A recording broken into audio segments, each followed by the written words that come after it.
Hola, profe.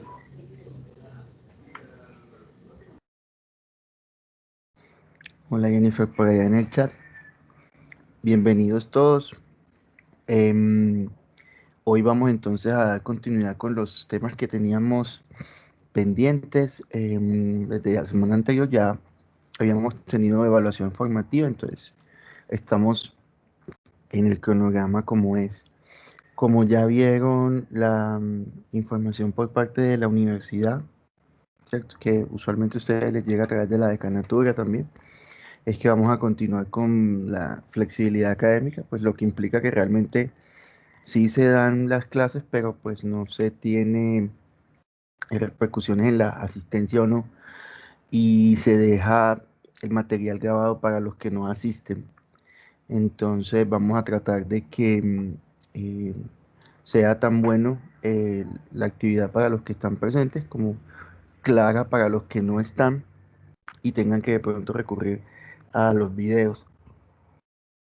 Mm, en ese orden de ideas, así como vamos, estamos perfectamente en el cronograma, o sea que básicamente tenemos 3 semanas de estudios en epidemiología y tenemos en la cuarta semana una semana que es, digamos, como de práctica para poder tratar de ubicar algunos aspectos dentro de los estudios. O sea, vamos a tratar de poner en práctica lo que aprendemos en estas 3 semanas que siguen y ya empezamos con las evaluaciones sumativas de la, de la materia. Entonces tenemos primero la sustentación del trabajo integrado que es de todo el semestre, de aquella enfermedad que ustedes escogieron y que trabajaron en grupos. Entonces, eso más o menos debe estar dándose, creo que la primera semana de junio. Sí, perdón, la segunda semana de junio. Entonces, entre la semana del 7 de junio y el 11, que es viernes, estaríamos trabajando. Les voy a compartir pantalla un momentito. Mm, Estaríamos trabajando esa parte. Mi propuesta es la siguiente, y es que trabajen la actividad, es una sustentación. La guía creo que dice que tienen 15 máximo 20 minutos. No recuerdo exactamente cuánto es ahí para que puedan todos los grupos sustentar, pero igual es el mismo tiempo. Entonces la propuesta es que desarrollen la actividad de manera grupal como se viene haciendo y que en vez de sustentarla en vivo, que puede ser un poquito más tedioso, complejo, y más asustador para ustedes. Incluso hagan la sustentación en video y me manden el video con la sustentación de todo el grupo. Esa sería digamos, la propuesta para manejar esa parte. Entonces, lo importante es que esa semana que cae esa fecha, tendrían que estar todos entregando esa actividad entre el 7 y el 11, lunes 7 y 11. Entonces ya ustedes verán si la trabajan en esa semana o si en su defecto la van trabajando desde ya y luego en esa semana mandan el video, pero en esa semana se da cierre. Listo. Cada grupo tiene su compromiso de enviar la actividad para que se pueda dar cumplimiento. Creo que así lo pueden manejar de una manera un poco más cómoda y pueda resultarles mejor. Y ya entonces la última semana, que es la del día, por acá está, 17, perdón, 17 no, esto es mayo, del 14 de junio al 18 ya tienen que estar haciéndose las evaluaciones que serían el cuestionario y taller. Entonces ya esas notas se pasan pues el fin de semana y ustedes las empiezan a ver aproximadamente como el miércoles de la semana después. Ese sería como lo que tenemos pendiente hasta ahora, pero estamos perfectamente de tiempo. Así que yo creo que por ese lado no tenemos como ningún atraso relevante. ¿Alguna pregunta sobre eso hasta ahora?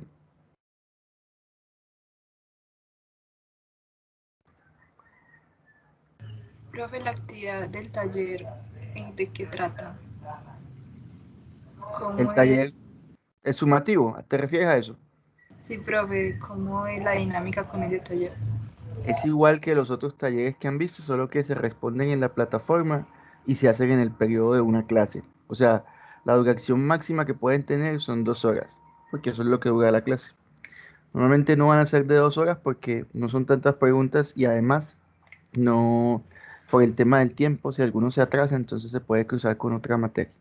Entonces la idea es que se les colocan unas preguntas que en su mayoría van a ser de respuesta abierta, la que tienen que resolver una situación y colocar su respuesta. Entonces, como los otros, hay un caso problema, obviamente es más pequeño, y ustedes van a dar su opinión o, digamos, su interpretación al respecto, en lo que se les muestra ahí. Y en el video en el que tenemos que mandarle sustentando el taller, hablan todos los compañeros del grupo. Exacto, todos deben participar, así es. Todos deben aportar en alguna de las partes sin pasarse pues del tiempo que les pongo ahí. O sea, viene a ser lo mismo que si se hiciera de forma presencial, pues digamos sincrónica Jennifer, sino que lo van a hacer mandando el video. Pienso yo que puede ser no digo más fácil, porque tienen que organizar el video, pero sí por lo menos más cómodo. Gracias, profesor. Ok.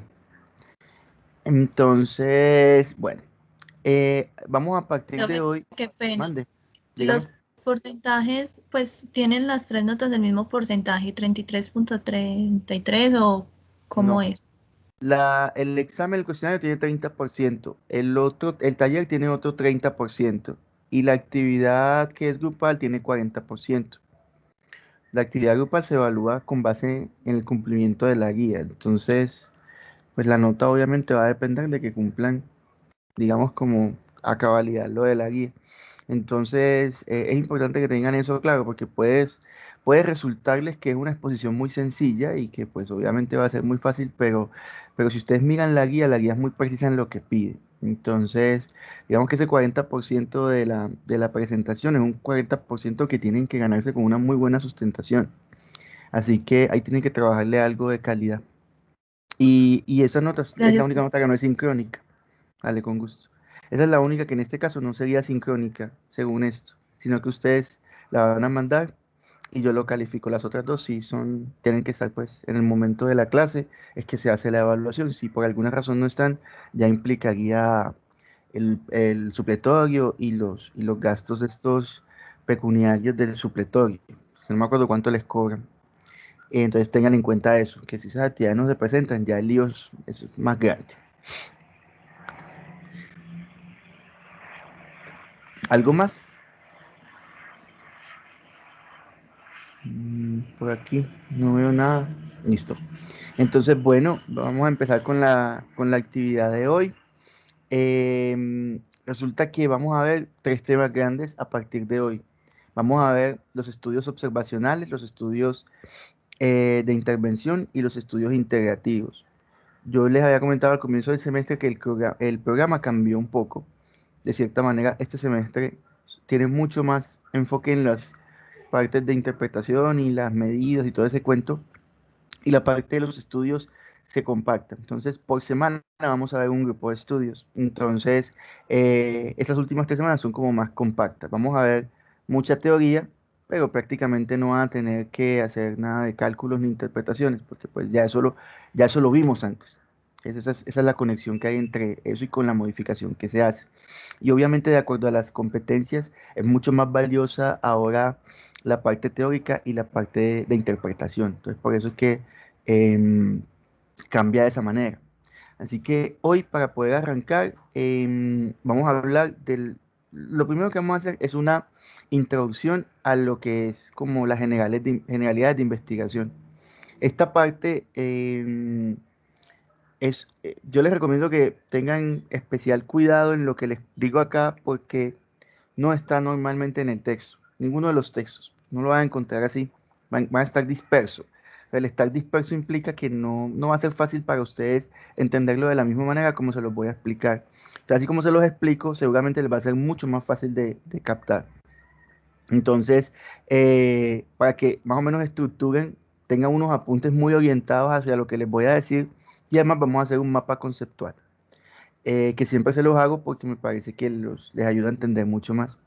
Igual, si tienen que ver el video de la clase nuevamente o los que no estén presentes y lo vayan a ver, traten de, en donde hagan pausas o cuando vayan a construir su idea, que pongan en práctica exactamente lo que les voy a decir ahora, el mismo esquema que les voy a poner acá.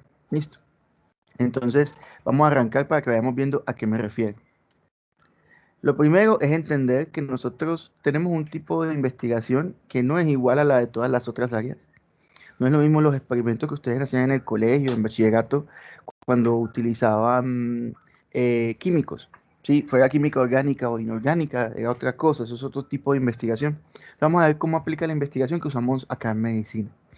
Además, la idea es entender que los estudios epidemiológicos en medicina son como todos muy parecidos. O sea, tienen tienen unas características que los definen dentro de unos grupos y casi todos van a estar muy pegados de esas características. Entonces, técnicamente para uno resulta muy fácil entender en qué grupo queda cada uno con el tiempo. Sí, no les puedo decir que destacada, pero sí, a medida que los van estudiando, les van cogiendo el tiro. Así que cuando uno mira eso, nos encontramos que al final solo vamos a tener tres grupos grandes de investigación en medicina. Los estudios observacionales, los estudios de intervención y los estudios integrativos. Esos son los gorditos. Van a ver en medicina basada en la evidencia que utilizamos otra clasificación para ampliar un poquito más, pero está basada en esta. O sea, realmente es lo mismo, solo que vamos a ampliar un poco más las cosas. Por ejemplo, las guías de práctica clínica ya van a entrar en los estudios integrativos. Entonces, vamos a tener cómo vamos a meter uno dentro de cada uno de esos tres grupos, pero en resumen, chicos, esos son los tres que hay. Esos son los gorditos. Y de ahí van a salir los otros más pequeños. Entonces, viendo eso, debemos tener en cuenta que cuando nosotros hacemos investigación epidemiológica en medicina, siempre tenemos dos objetivos. Uno, contar la situación, que es decir, cómo está la enfermedad o el fenómeno de salud.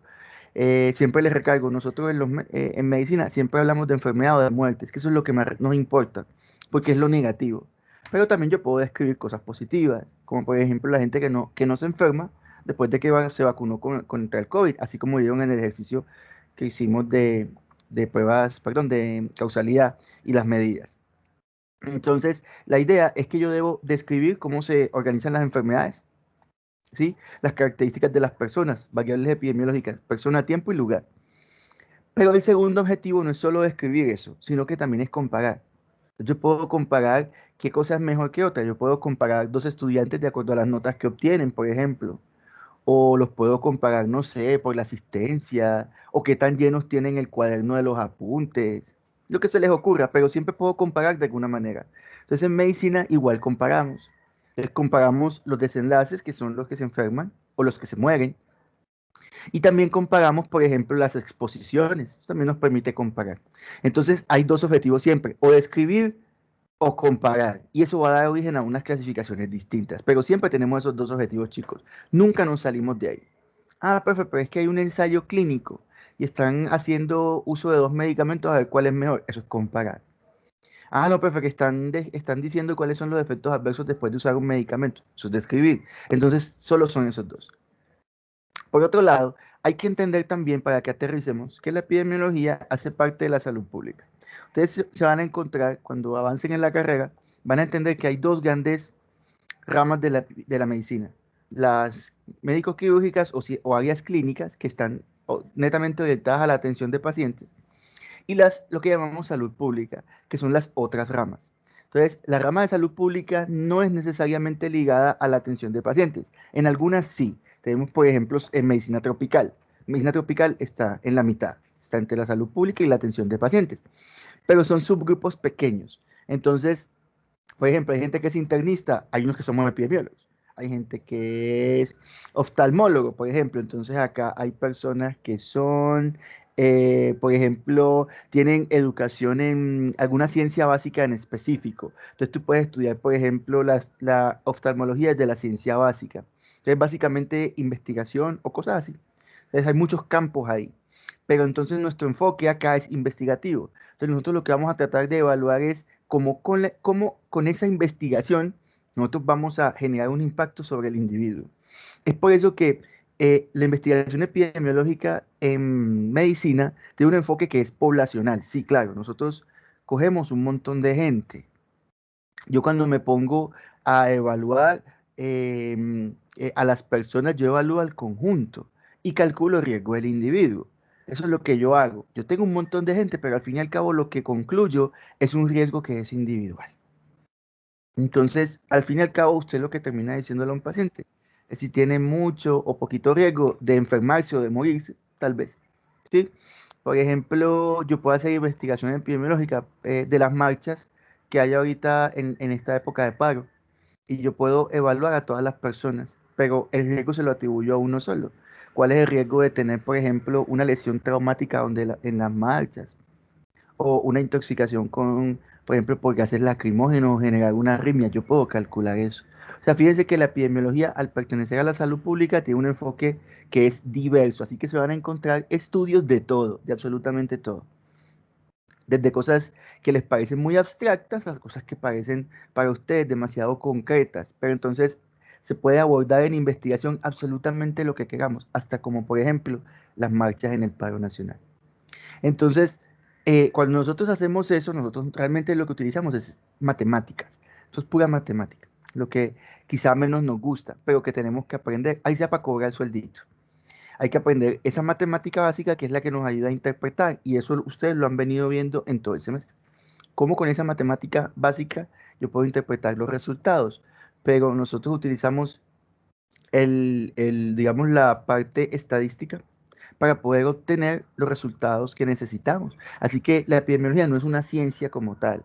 De hecho, en medicina no podemos decir que es una ciencia, pero podemos decir que realmente tienen una combinación de métodos que nos van a llevar a unos resultados. Y eso también es importante porque ya sabemos que podemos investigar de todo y que además usamos métodos de muchas otras áreas para poder obtener lo que queremos. Entonces, en medicina somos bastante versátiles para investigar y resolver las dudas que hay. Eso ya depende de uno más bien, de qué tanto puede integrar diferentes áreas de las ciencias, como matemática, como física, como química, en fin.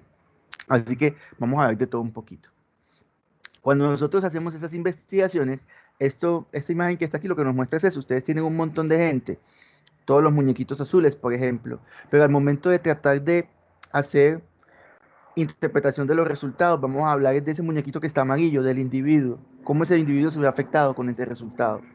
Entonces, es ahí donde es importante que diferenciemos entre inferencia y extrapolación, que si recuerdan de por allá las clases de repaso, la inferencia se refiere a tratar de decir que una población de la cual proviene una muestra carga con esos mismos resultados. Si yo saco una muestra de hombres en Colombia de ciertas edades, yo puedo decir que lo que obtenga en esos hombres de esa edad en Colombia aplicará para el resto de hombres que tengan la misma edad en toda Colombia. Eso es inferencia. Decir que de una muestra esos resultados aplican para la población de la que salió la muestra. Pero extrapolación es distinto. La extrapolación es lo que más hacemos en medicina. La extrapolación es que yo obtengo resultados de una muestra y yo le saco como, por ejemplo, como conclusiones o trato de aplicar estos resultados a gente que no es de la misma población. Entonces, eso es como yo hacer un estudio aquí con estudiantes, ustedes, de acá de la UCC de Medellín, bueno, están matriculados en Medellín, pero muchos son de otras ciudades y tratar de decir que lo mismo le va a pasar a estudiantes de medicina, no sé, de China. Obviamente eso es extrapolación. Como no disponemos de tanto dinero y tiempo para hacer estudios iguales en todos lados, nosotros requerimos extrapolar muchas veces. Si alguien estudió algo, nosotros tratamos de ver cómo se puede aplicar en mi población. Pero eso depende de otros factores. Eso ya lo irán a ver cuando vean investigación y medicina basada en la evidencia. Entonces resulta que yo puedo evaluar la investigación desde dos aspectos grandes. Son tres realmente, pero ese tercero depende de estos dos. Entonces veamos estos primero.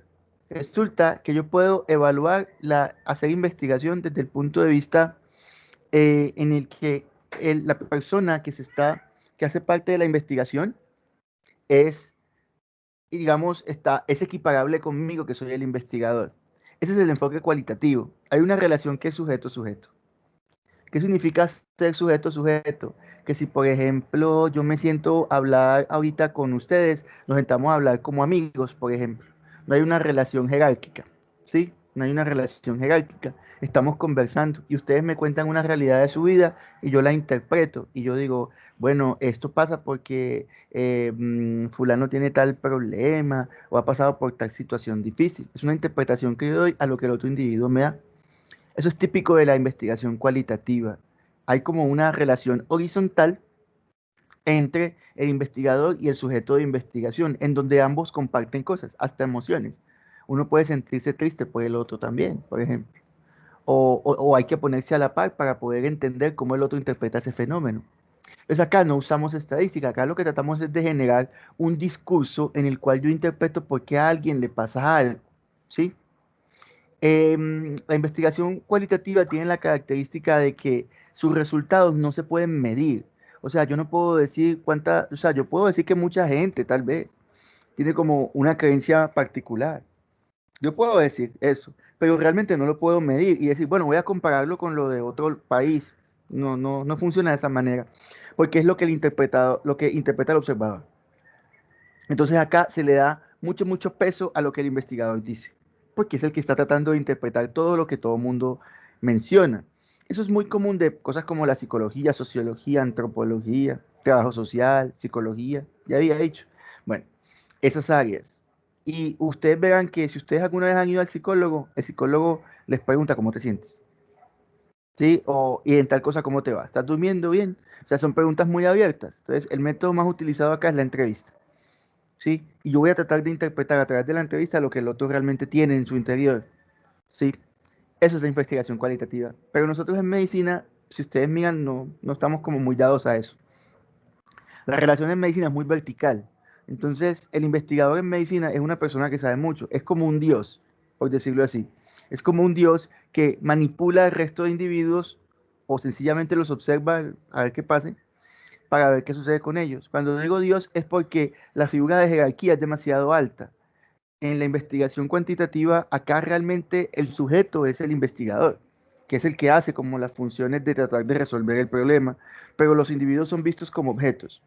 No quiero ser peyorativo con eso y que sienta, ay, es que utilizamos a la gente, no, sino que me refiero a que el objeto como tal es medible.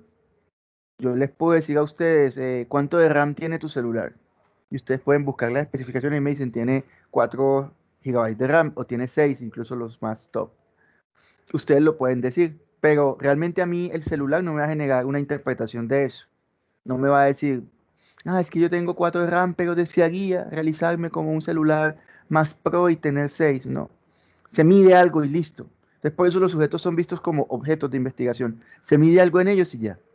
Entonces, la relación es vertical. Y esa relación vertical es cuantificable. Y como es cuantificable, yo puedo medir, y medir significa estadística. Entonces, yo puedo cuantificar la edad de ustedes. Puedo cuantificar sus notas, por ejemplo. Puedo cuantificar sus estaturas. O puedo incluso contar cuántos de ustedes tienen una característica, cuántos son de Medellín, cuántos son de la costa atlántica, de la costa pacífica. Es diferente. Entonces ya puedo usar números. Y si yo puedo usar números, puedo comparar entre poblaciones. Entonces acá yo puedo generar como un estándar. ¿Ok? Es visto de esa manera, acá el investigador no es tan importante para el resultado.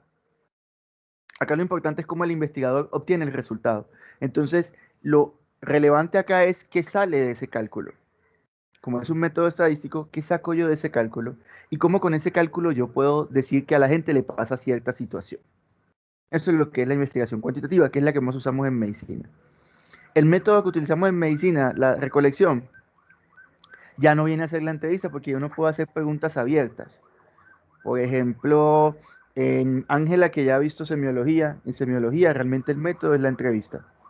Uno pregunta, ¿cómo te sientes? Señor, ¿qué tiene? ¿Sí o para qué? Pero también hay otra parte que es como la encuesta, es tomar unos datos y anotarlos. Frecuencia cardíaca, signos vitales. Por ejemplo, esa es la forma de verlo en medicina. En la investigación de tipo cuantitativo, el método para recoger la información más utilizado es la encuesta. Es sencillamente llenar una información y listo, pero ser muy concreto, ¿sí? No ser demasiado abierto. Entonces, esa es la forma como combinamos esas dos cosas en medicina. Prácticamente con los pacientes lo hacemos a diario, pero a nivel de investigación, usualmente nos vamos o por un lado o por el otro. ¿Qué pasa con el tercer enfoque? El tercer enfoque se llama mixto. Y el enfoque mixto lo que es una combinación de los dos. Es un poquito más complejo que eso, pero no vamos a entrar en detalle porque no nos compete en el curso. Eso ya es metodología de la investigación.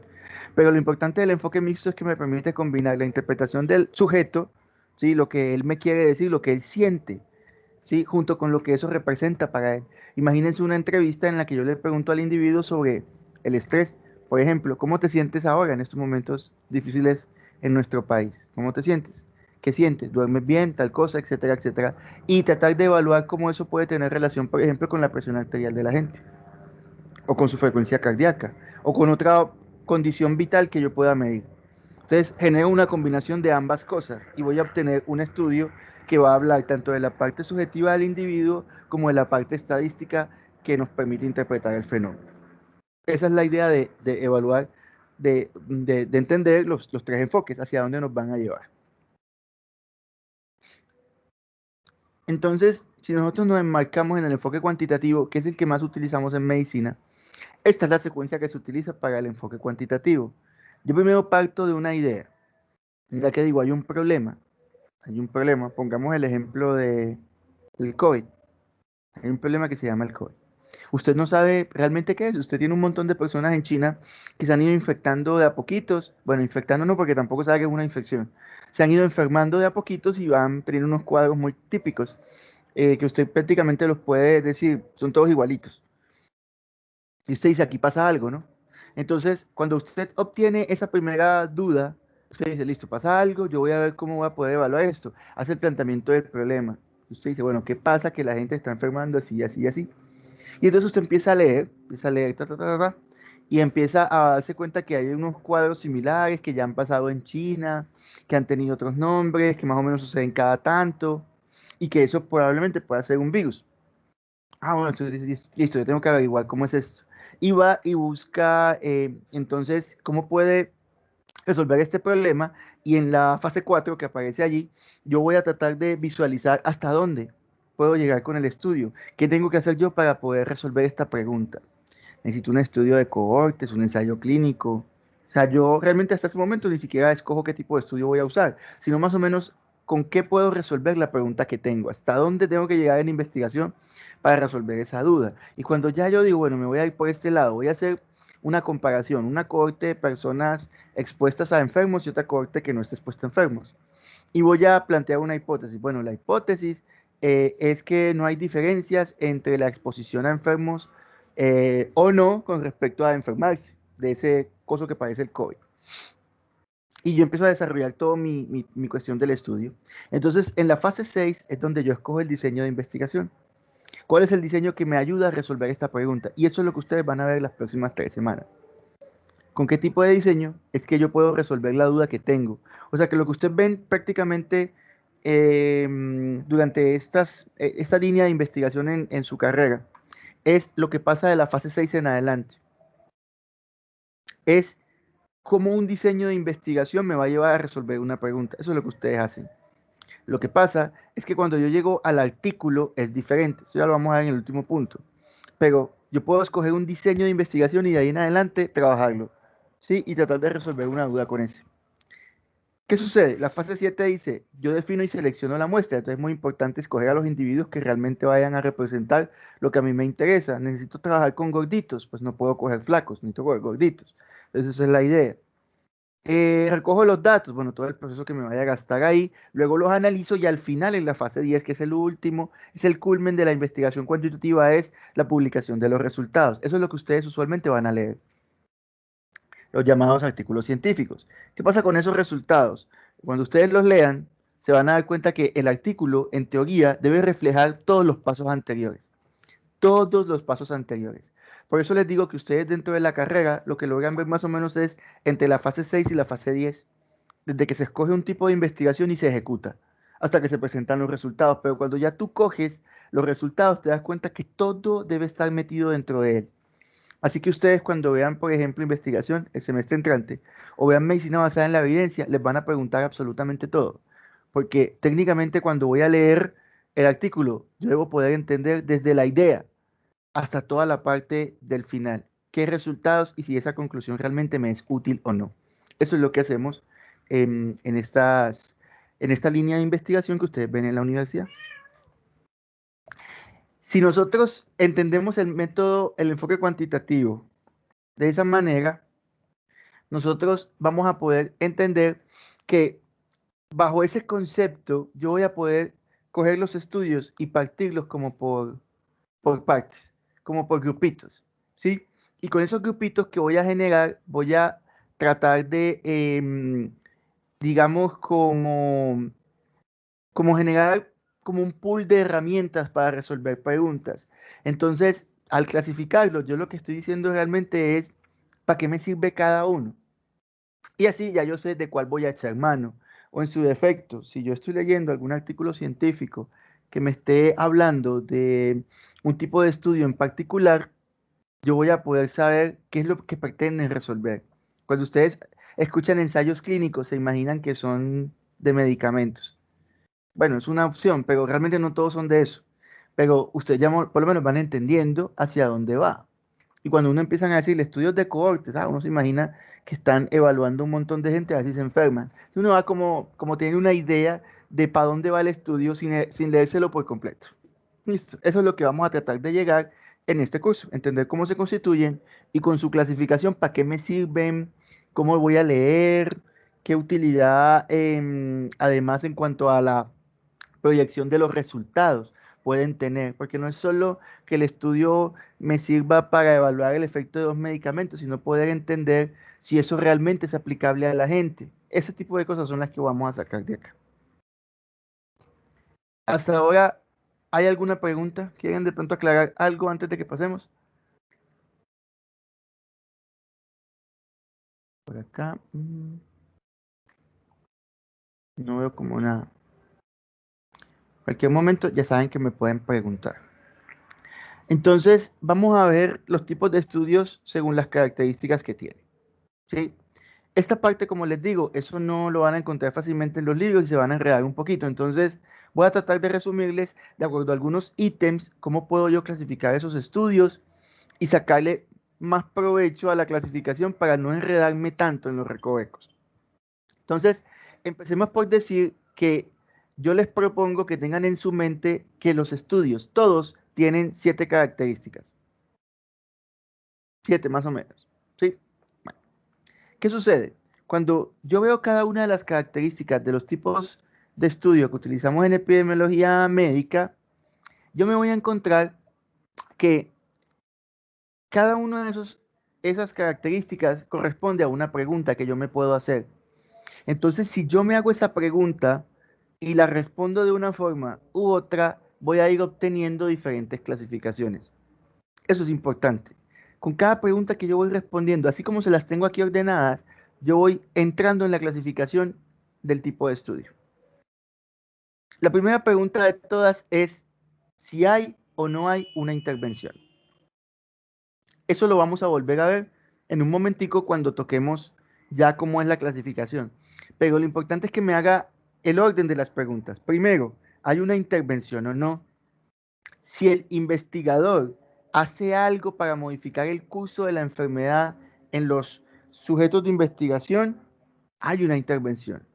Y si no, no la hay y va a dar origen a otro tipo de estudios. O sea, estamos hablando de que esta pregunta me da origen a dos tipos de estudios distintos. Segunda pregunta, ¿cuál es el objetivo del estudio? ¿El estudio solo pretende describir o el estudio pretende analizar? O sea, ¿solo describir o va a haber alguna comparación entre personas? Eso me da origen a dos tipos de estudio también. ¿Sí? Entonces, el objetivo va a indicar si son descriptivos o si son analíticos. Entonces, ya yo sé realmente si hay o no hay comparaciones. Solo los analíticos son los que nos van a permitir hacer inferencias, tratar de predecir. Los descriptivos realmente no, son solo como mostrar una foto. La tercera pregunta es, ¿cuántas mediciones tiene el estudio? Pues, ¿cuántas mediciones? ¿Cómo así? Suena como extraño. Pero no es lo mismo, muchachos, que yo les pregunte ¿cuánto sacaron en la primera nota de una materia? Y yo digo, bueno, listo, sacaste 5 en la primera nota, no, esa materia está ganada. A que yo les pregunte, ¿cuánto has sacado en las 5 notas que van de esa materia? No, la primera saqué 5, la segunda saqué 4, la tercera saqué 3, la cuarta saqué 2 y en la última saqué 1.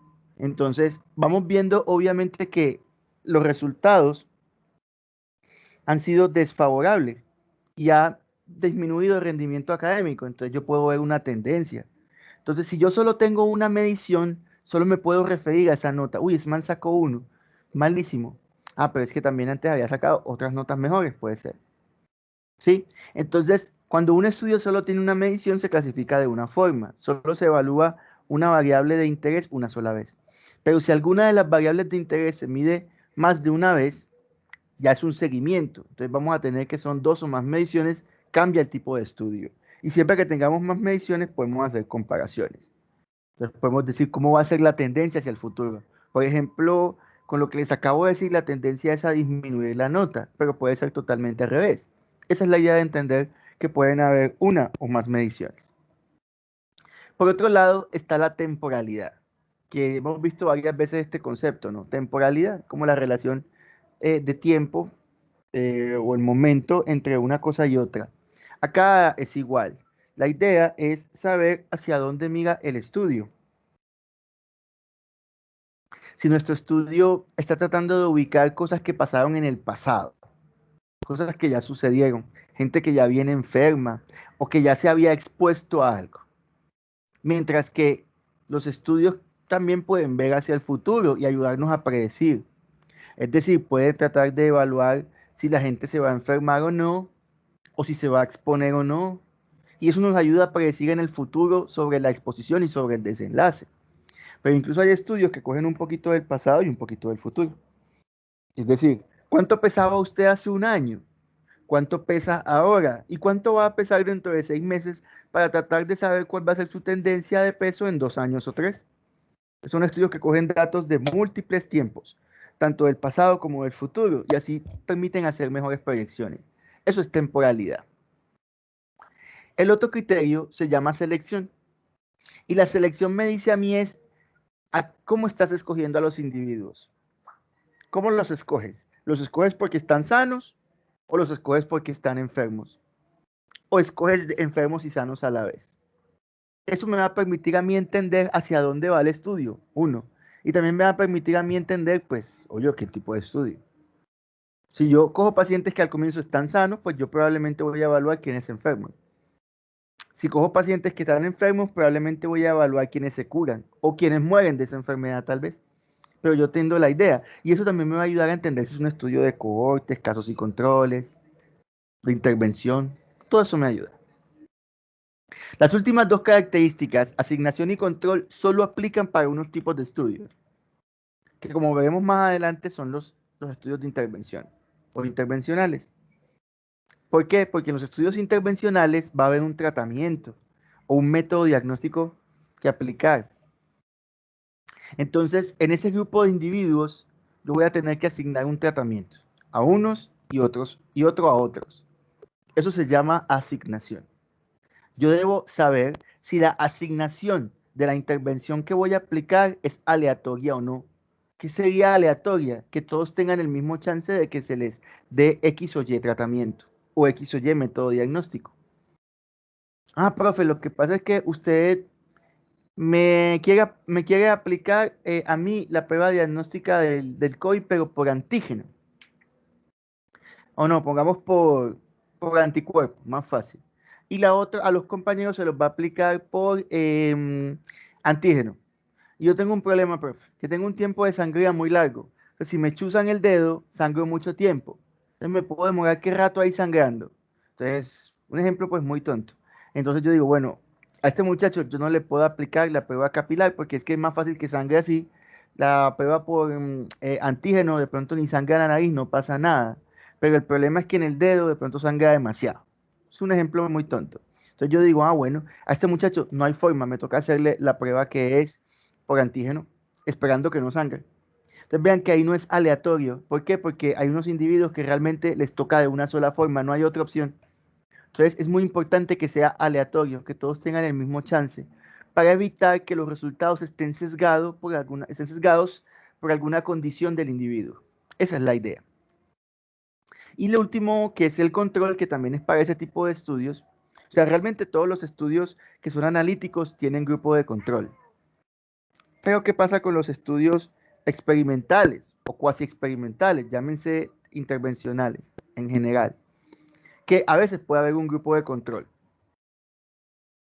A veces puede haber un grupo de control. ¿Cuál es el grupo de control? El grupo de control es aquel que significa el grupo de referencia, es decir, el grupo en el que uno tiene más o menos la idea de cómo se va a comportar el tratamiento o la exposición que estoy estudiando. Ya enseguida lo vamos a ver.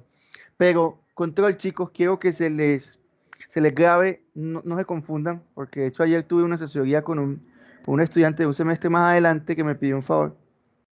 Y él me decía, no, los estudios controlados son aquellos en donde usted está vigilando al paciente o algo así. No, nada. No, un estudio controlado no tiene nada que ver. Que usted le haga seguimiento, o lo llame, le pregunte, le mida, le tome muestras. No, no tiene nada que ver. Control significa que uno de los dos grupos es el de referencia. ¿Sí? Entonces, eso es importante y vamos a verlo más adelantico. Pero no nos podemos confundir. El control se refiere a que uno de los dos grupos funciona como la referencia. ¿Listo? Esa es la idea. Entonces, esta tablita que está acá, que es sacada del texto guía, nos muestra, por un lado, que hay distintas formas de clasificar los estudios. Vean, tipo de estudio. Hay como varios nombres con sus apellidos. Ahí están. Pero nosotros podemos ver que en las columnas de la segunda en adelante hay diferentes formas de ver cómo se comportan esos estudios. Por ejemplo, cómo es la asignación de la exposición. O por ejemplo, la temporalidad, que es la penúltima columna.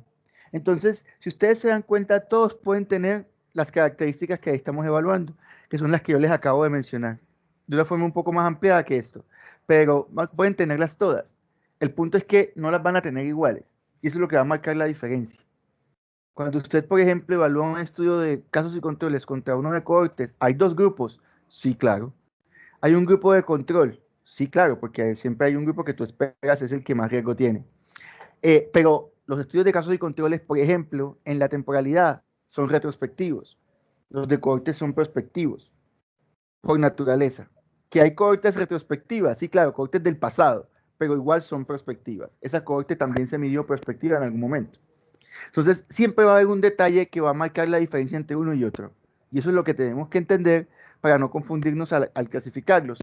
Estos ítems que les acabo de mencionar los vamos a ver con cada tipo de estudio, cuando veamos cada grupo. Y así va a ser mucho más fácil para ustedes entender en qué encaja cada uno y cómo voy a diferenciar el uno del otro para no ir a meter la pata. Voy a entrar en detalle en cada una de los ítems que acabamos de ver. El primer ítem, que lo llamamos intervención, es el que me dice a mí si nosotros, por ejemplo, tengo una forma de modificar el curso de una enfermedad, sea para diagnosticarla, tratarla o lo que sea, ¿sí? En distintos niveles. Entonces yo puedo decir, por ejemplo, que yo puedo tener un medicamento para curar una enfermedad válida, pero también puedo tener una forma de rehabilitar una lesión que deja una enfermedad. Es todo lo que yo pueda utilizar para generar alguna influencia sobre el desenlace de esa enfermedad en la persona, o sea, enfermarse o desde enfermarse hasta morirse, eso es una intervención. Se le llama manipulación. ¿Listo? En muchos textos van a encontrar algo, en artículos dicen, se manipuló tal cosa. Se refiere a que nosotros intervenimos de esta manera. No se refiere a algo malo. Ah, que estos investigadores manipularon eso, entonces son chichipatos. No, no. Manipulación se refiere a sencillamente que es la intervención que se escogió. Si el investigador escoge dicha intervención, eso es lo que va a hacer que que la clasificación varíe. Entonces, de acuerdo a eso, vamos a tener dos grandes grupos. Los estudios observacionales, que son aquellos en los que no tengo ninguna intervención. No tengo ninguna. Mientras que los estudios de intervención o llamados experimentales, realmente deberíamos decirle de intervención o intervencionales, ese tipo de estudios van a tener la influencia del investigador. O el investigador la escoge o no, pero siempre hay una manipulación dentro del curso de la enfermedad. Siempre. Entonces, ustedes pudieran pensar, profe, pero en un estudio de cohortes hay una gente que fuma y otra gente que no fuma. Sí, claro, estamos de acuerdo. Pero el que fuma, fuma porque quiere, no porque yo lo mando.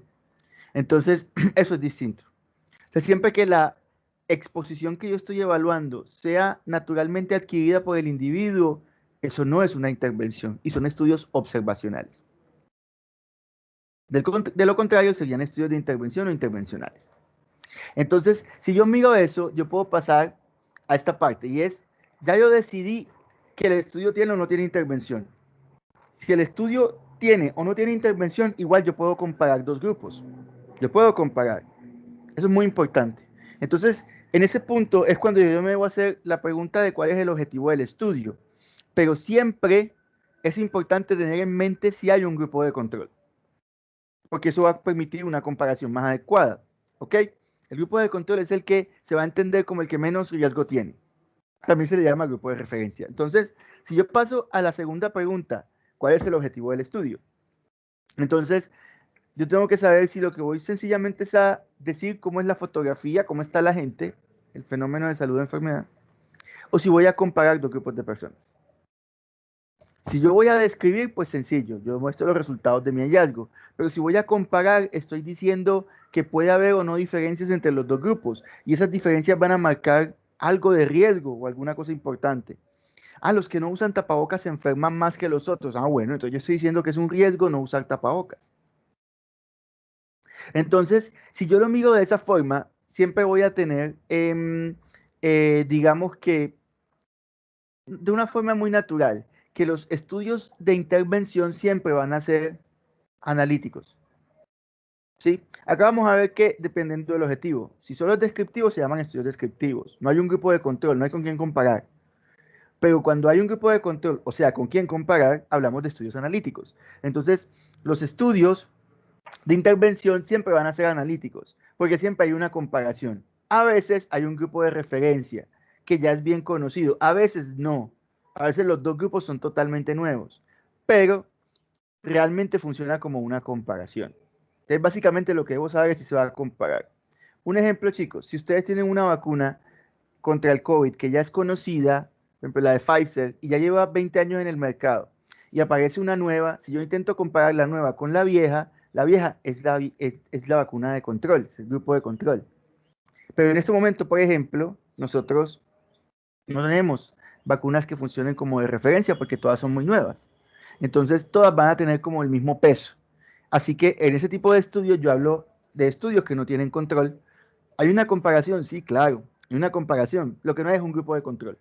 ¿Ok? Entonces, eso puede ser durito de coger a veces, pero realmente es importante meterse en la cabeza que en los descriptivos no voy a encontrar con quién comparar. No hay otro grupo.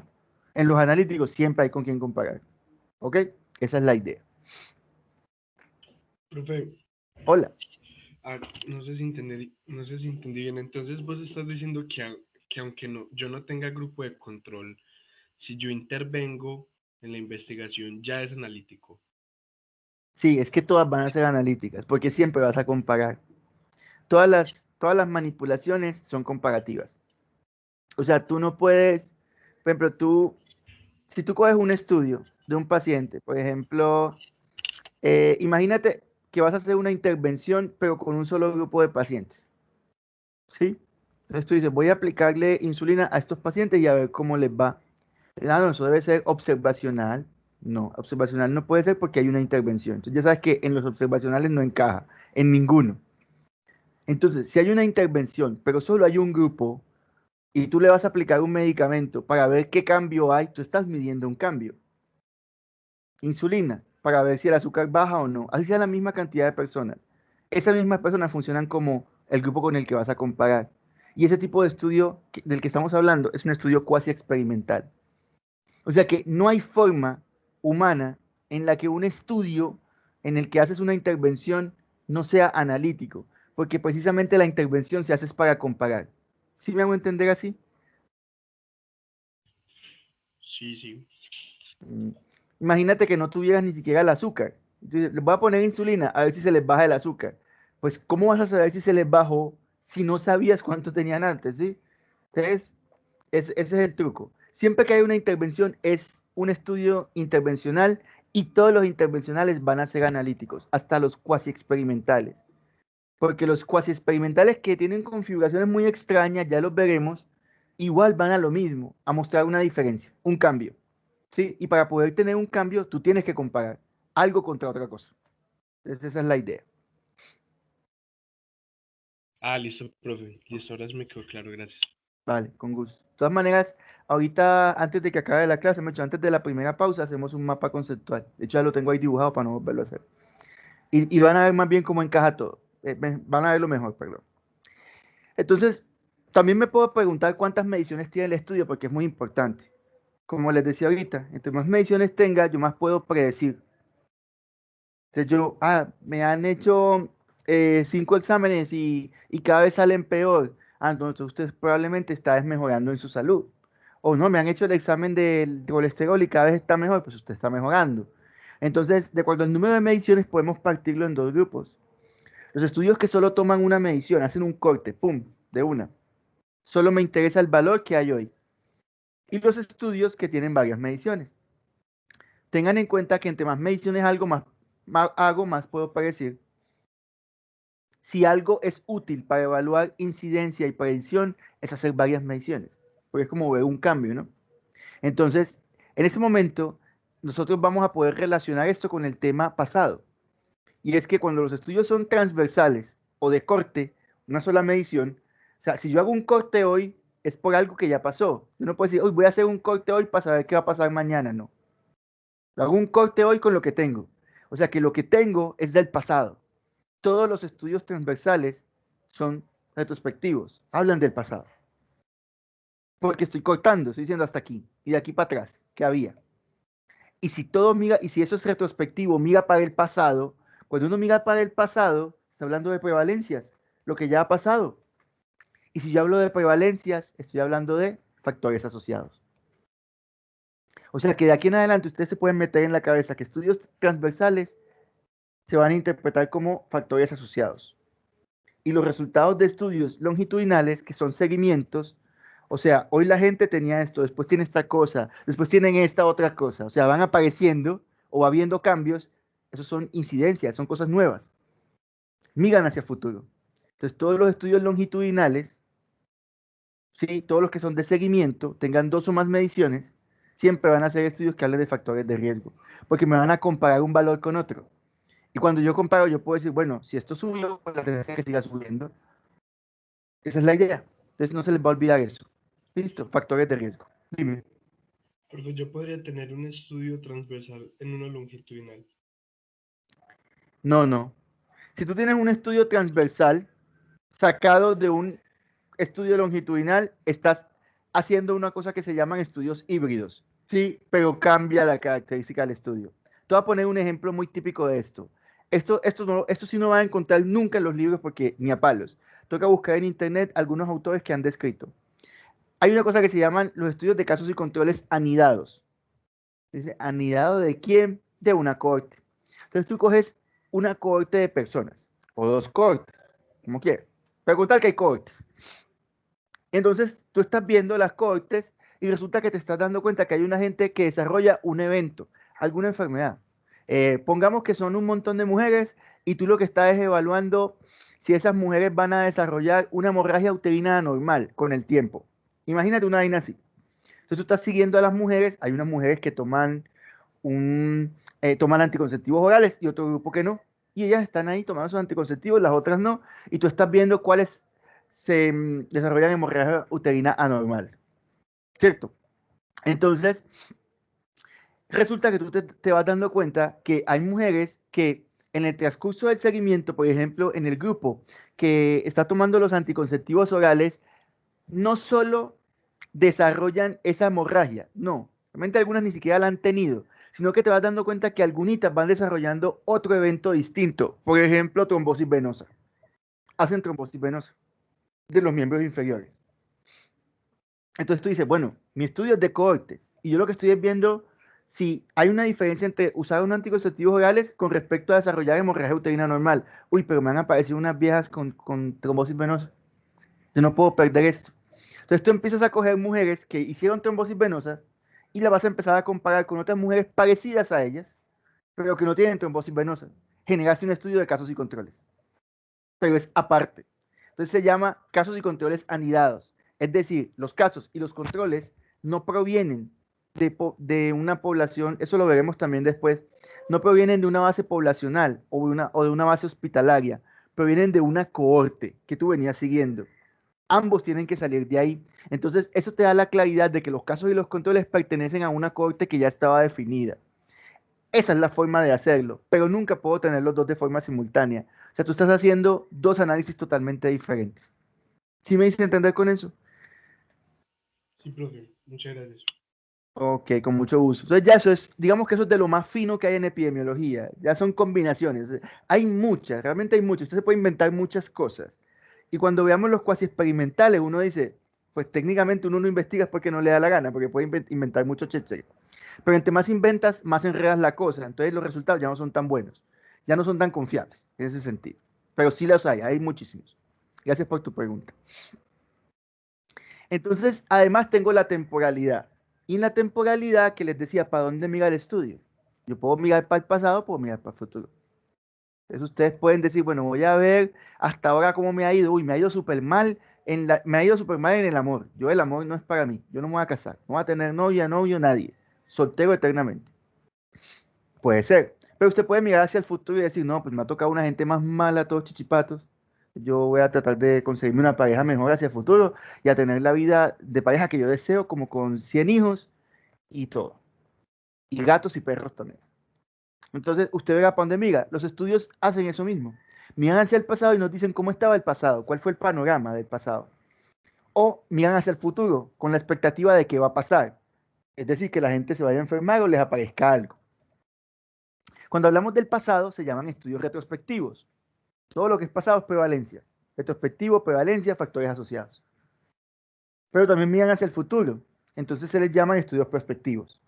Miran hacia el futuro, entonces ellos nos dicen, bueno, vamos a sentarnos aquí un momentico y vamos a ver qué pasa con la gente. Ah, fulano se enfermó, anótelo ahí. Sutano se enfermó, anótelo también. Ay, Perencejo, anótelo. Y vas anotando a todo mundo, hasta que vas comparando la gente que se enferma con la que no. ¿Sí? O los que se pusieron con los que no. En fin, hay un error en la diapositiva, ¿sí? En la tercera, viñeta de las pequeñitas, los que van en ambos sentidos. Ahí no sé, pues, y ahí se me olvidó modificarlo. Hay unos estudios que también miran en ambos sentidos. Aquí sí es diferente a lo que me acababan de preguntar. Acá sí puedes tenerlos combinados. Tú puedes tener estudios que vengan con datos del pasado, pero que miren al futuro. Señor, ¿cuánto pesaba usted hace un año? ¿Cuánto pesa hoy? ¿Cuánto pesará en 6 meses? Para tratar de hacer una proyección de cuánto pesará en 2 años. Eso es. Son estudios ambispectivos. Ambispectivos, como de ambos. Ambispectivos. O en algunos textos van a encontrar que los llaman retroprospectivos. También, todos los dos nombres son válidos. Entonces, aquí sí pueden haber combinaciones. Yo puedo ver tanto el pasado como hacer un seguimiento hacia el futuro. Eso es relativamente común. Pasando a la parte de la selección, me voy a encontrar que hay diferencias, porque no es lo mismo empezar con sanos que empezar con enfermos. Los estudios que empiezan con sanos probablemente van a evaluar si la gente se enferma o se muere después. Los estudios que empiezan con enfermos o van a evaluar que la gente se cure o en su defecto que se mueran, pues producto de la enfermedad, pero van a dar origen a clasificaciones distintas. Entonces, por ejemplo, yo voy a tener que los estudios observacionales analíticos, de acuerdo a la selección que tienen, podemos clasificarlos como aquellos donde arrancan algunos individuos enfermos. Si arrancan enfermos, entonces hablamos de estudios de casos y controles. Hay unos enfermos contra unos sanos. Porque, por ejemplo, en los estudios de cohortes todos están sanos. Todos están sanos. Nadie puede tener el evento. Si tiene el evento, ya me sesga. Entonces, en los estudios de cohortes, todas las personas están sanas. Y yo lo que voy a evaluar es cómo un grupo que se expone contra otro grupo que no se expone van desarrollando enfermedad. Recuerden que aquí son exposiciones naturales en las cohortes. La gente decide fumar o no fumar, tomar Coca-Cola o no tomar Coca-Cola. Pero eso es natural, no depende de mí. ¿Listo? Pero también voy a encontrar, por ejemplo, los ensayos clínicos. Entonces, los ensayos clínicos aleatorizados, por ejemplo, pueden ser para prevenir. Entonces, yo voy a encontrarme que hay puros sanos y los voy a vacunar. Y a otros no los vacuno, como para ver. O los vacuno con vacunas distintas. O me voy a encontrar, por ejemplo, que estos estudios, ensayos clínicos, arrancan con personas enfermas. Y lo que voy a evaluar es cuántos se curan. Cuando veamos ensayos clínicos, veamos que de acuerdo a la selección, vienen a haber 3 hipótesis distintas. Entonces yo puedo arrancar con enfermos o con sanos, o con una combinación de los dos, y eso va a dar origen a distinta clasificación también, que ya la vamos a ver en el mapita. ¿Listo? Pero es importante que entendamos eso, que pueden haber tanto sanos como enfermos, y van a ser distintos.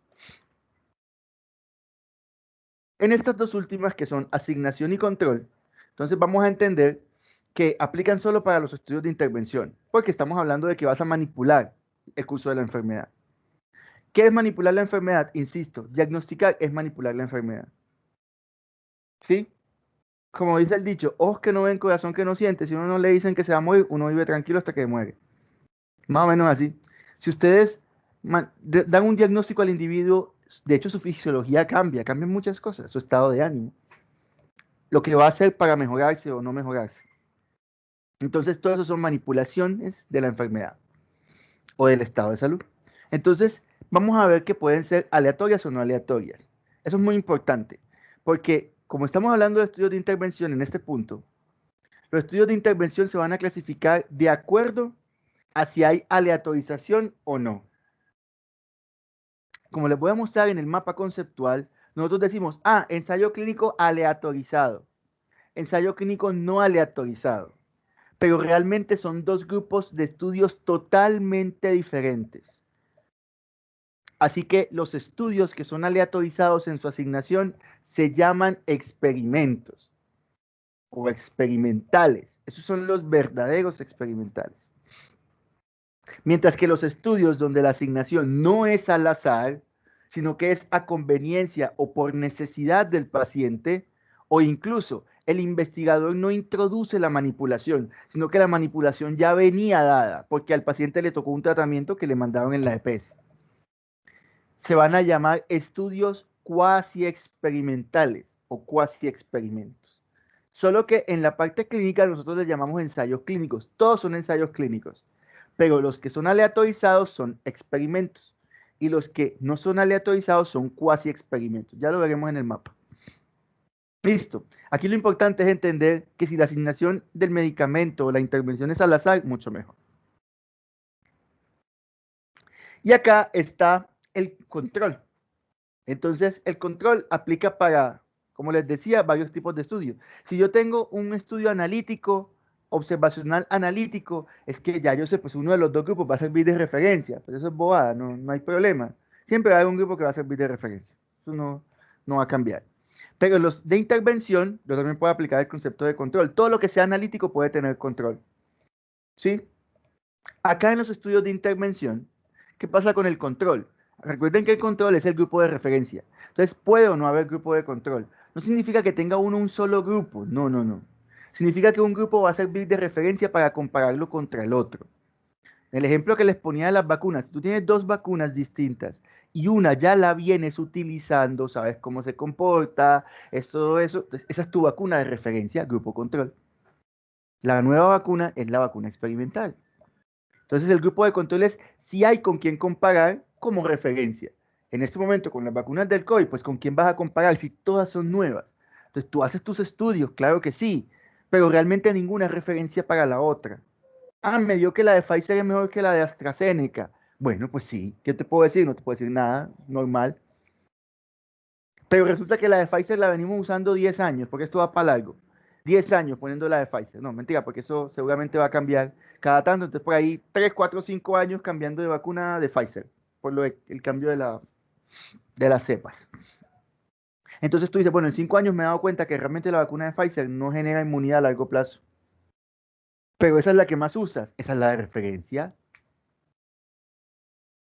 Pero si tú dices, no, la de AstraZeneca es la que menos efectos adversos ha demostrado y voy a hacer un estudio en el que voy a evaluar efectos adversos, pues la de AstraZeneca va a ser tu vacuna de referencia. O sea, eso va a depender de qué es lo que estás estudiando, pero puede que para lo que quieras estudiar no tengas ninguna como referente. Sencillamente es para probar y ya.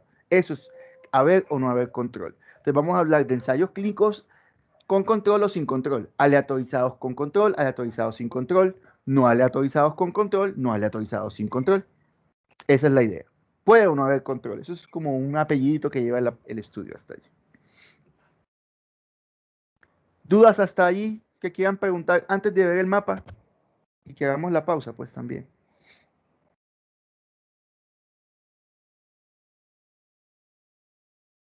Listo, entonces vamos a ver el mapa. Yo lo tengo por aquí. Espérenme un segundo. Porque lo hice con el otro grupo y dije, no, pues ¿para qué lo vamos a hacer otra vez si aquí lo podemos ver? Fíjense que hay un gato que me usurpa la silla y encima lo acomodo y se enoja. Un gato, quédese ahí. Listo. Entonces, en este cociamplio que logran ver acá, en este como mapa conceptual, resulta que yo debo hacerme las preguntas que les comenté, ¿recuerdan? La primera pregunta es si hay o no hay intervención. Si yo no, vamos a empezar por la izquierda, ¿cierto? Vamos a empezar por la izquierda para dejar los últimos, que son los más adelantados, los de la derecha. Sería, si no hay intervención, entonces yo ya sé cuál es la respuesta. Intervención no hay, son estudios observacionales. No hay intervención, solamente es ver qué pasa con la gente. Si hay intervención, entonces ya yo estoy hablando de estudios intervencionales. Entonces yo de alguna manera voy a introducir una manipulación o hay alguna manipulación introducida en el ciclo de salud o enfermedad del individuo. Continuando por los de la izquierda, entonces listo, ya yo sé que son observacionales. Los estudios observacionales, entonces yo me pregunto, bueno, ¿y cuál es el objetivo del estudio? Si el estudio solamente es describir, se van a llamar estudios descriptivos, que los vamos a ver hoy. Pero si realmente hay una comparación que hacer, o sea, vamos a entrar a comparar dos grupos para ver a cuál le va mejor o a cuál le va peor, ¿sí? Eso se van a llamar analíticos. Siempre, chicos, que escuchen analítica significa comparación en estadística. ¿Ok? Entonces ya partimos en esa clasificación del lado izquierdo. Entonces, bueno, ya tengo si hay intervención o no. ¿Cuál es el objetivo? Bueno, ¿qué más puedo preguntarme? Me puedo preguntar cuál es la selección. ¿Cómo es la selección? Entonces, me hago una pregunta. Según la selección, ¿todos mis pacientes están sanos? Ah, sí. Si es un estudio observacional analítico en el que todos los pacientes empiezan sanos, es un estudio de cohortes. Todos están sanos. Yo voy a ver qué grupo se enferma más. Si el que fuma o el que no fuma, por ejemplo. Pero si yo digo no, en la selección hay gente que va a estar enferma. O sea, hay unos individuos que están enfermos y otros que no están enfermos. Ah, no, entonces es un estudio de casos y controles. Para de contar. Ya vienen otras preguntas, recuerdan, por ejemplo, el número de mediciones y la temporalidad. Entonces, por ejemplo, los estudios descriptivos pueden ser, si miramos la diccionalidad, eso lo vamos a ver en cada tipo de estudio. Entonces, pueden ser de todas las maneras posibles. Pero, por ejemplo, las diferencias entre cohortes y casos y controles son más notables. Las cohortes siempre son prospectivas. Perdón. Las cohortes siempre son longitudinales. ¿Sí? Siempre son longitudinales. Los de casos y controles siempre son transversales. Mientras que las cohortes son prospectivas, ¿sí? Y tenemos cohortes que son retrospectivas, pero porque son del pasado, no porque los datos sean de corte, sino porque vienen del pasado. Eso es distinto. Las cohortes se caracterizan por el seguimiento prospectivo, aunque sean del pasado. O sea, yo puedo analizar técnicamente, si tuviera los datos de los 12 discípulos, allá cuando Jesús no había muerto todavía. Imagínense ustedes. Es una cohorte histórica si yo tengo los datos.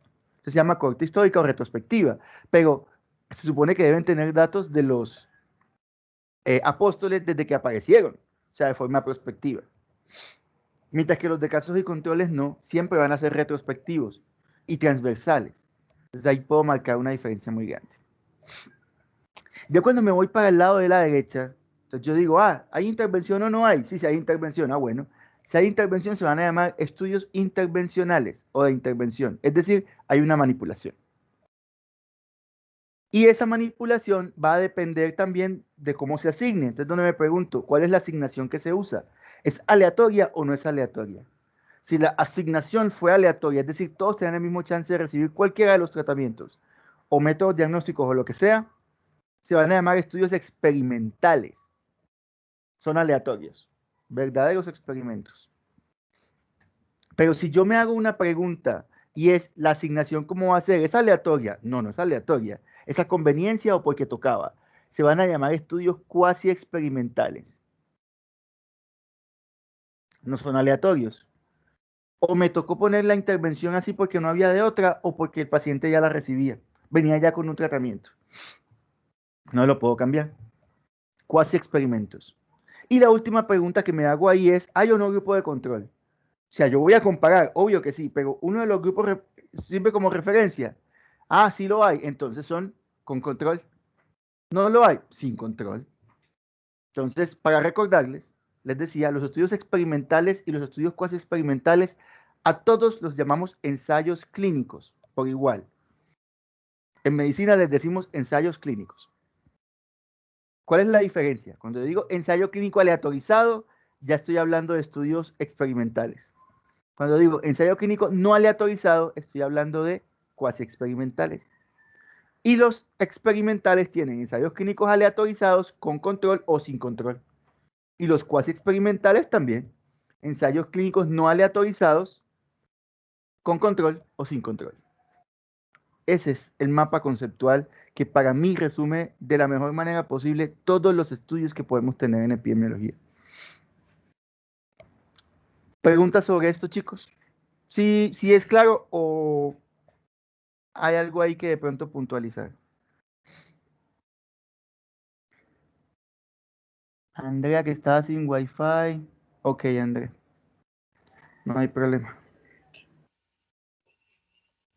Pero es que creo que es como lo mismo que pregunté ahorita, pero entonces como que me volvió a surgir la duda. O sea, cuando no hay control en estos ensayos clínicos, ¿contra quién comparo yo? Siempre comparas los grupos, no hay problema. Eso no hay problema. Tú puedes comparar un tratamiento contra el otro. ¿Sí? O sea, eso no hay ningún lío. Tú vas a usar dos tratamientos distintos. Vas a utilizar insulina y metformina. ¿Qué indica que hay control? Indica que uno de los tratamientos funciona como una referencia porque es conocido. O sea, tú dices, ¿cuál de los dos es el que yo conozco como que ya lo vengo usando? Ah, no, es que lo que aquí conocemos es la metformina. Esa insulina es nueva. Eso no se conoce en el mundo. Ah, bueno, el grupo de control es el de metformina porque ya lo conoces. ¿Sí? Entonces tú lo usas como referencia porque realmente es sobre el que tienes la expectativa mejor, dado que ya lo conoces. Tú O la sea, que insulina no siempre la tienen conoces. que haber dos. O sea, siempre tienen que haber dos cosas que yo esté evaluando en el ensayo clínico. O sea, no podría ser como que yo voy a estudiar la insulina nada más. No, no. Si tú vas a estudiar solo la insulina, efectivamente no hay ningún problema. Tú puedes utilizar un estudio en el que vas a ver si la insulina genera un impacto en un paciente, en un grupo de pacientes. Eso se llama ensayos clínicos de fase 2 y fase 3. Claro que sí es válido. El problema es que no es un estudio experimental. Ojo, eso sería un cuasi experimento. ¿Sí? Eso es diferente. ¿En qué sentido? En que tú estás asignando un tratamiento a un grupo de individuos que funcionan como un antes y un después. ¿Sí? Y cuando hay un estudio en el que comparas antes y después, pero no hay asignación aleatoria, es un cuasi experimento. Esa es una limitación. O sea, es que los ensayos clínicos, todos son ensayos clínicos, métanse eso en la cabeza. Siempre todos van a ser ensayos clínicos en los intervencionales, pero van a ser aleatorizados o no aleatorizados. En el ejemplo que tú pones, tú lo que estás diciendo es que te imaginas que tienen que haber como dos tratamientos distintos. No, no necesariamente. Puede haber un solo tratamiento, claro que sí, y lo puedes comparar, claro que sí. Pero la pregunta es, ¿quién funciona como control? Si lo hay, si hay dos tratamientos. O si es un mismo tratamiento, ¿cuál es el control? Entonces tú puedes decir, no, mira, este individuo tiene la hemoglobina, la glicemia en tanto. Si yo le aplico insulina, se le va a bajar. Entonces tú puedes decir de pronto, si se te ocurre, que el control es ese mismo individuo con la glicemia que tenía antes. Válido. No tiene como mucha lógica, pero bueno. Lo importante es que, ¿qué es el control? Ahí es donde les voy a insistir mucho. El control es el grupo contra el que yo digo, me voy a comparar porque es la referencia. ¿Es así? Sí. Es tratar de ver con cuál espero yo tener los mejores resultados. Y ese es el que, contra el que me voy a comparar. A veces hay medicamentos que han mostrado mucho mejor resultado que otros y son el referente. Pero a veces no los hay. Solo hay uno y es el único que hay. Entonces, bueno, ese es el referente porque es el único que hay. Y cuando salen nuevos medicamentos se terminan comparando con ese porque es el que ya hay. ¿Sí? Pero a veces te vas a encontrar que van a sacar dos insulinas al tiempo. ¿Cuál va a ser el control de cuál? Si es que realmente todas dos son nuevas. ¿Se comparan igualmente? Claro que sí, la estadística es igual, pero ninguna es referencia para la otra. O sea, tú no partes de la idea de que una te va a dar mejor resultado, porque técnicamente las estás probando a las dos de forma simultánea, contra ellas mismas. ¿Sí?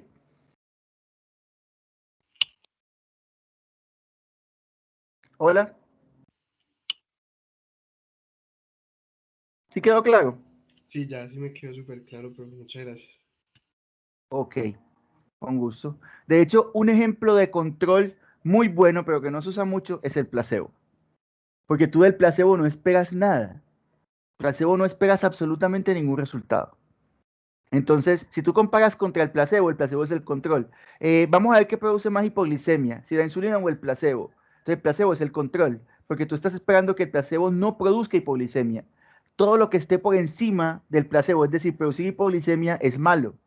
En ese sentido, tú vas a comparar, ve, esta persona con placebo le dio hipoglicemia. Muy charro, usualmente son poquitos. Entonces te vas a dar cuenta que probablemente vas a ver mucha más hipoglicemia con la insulina que con el placebo.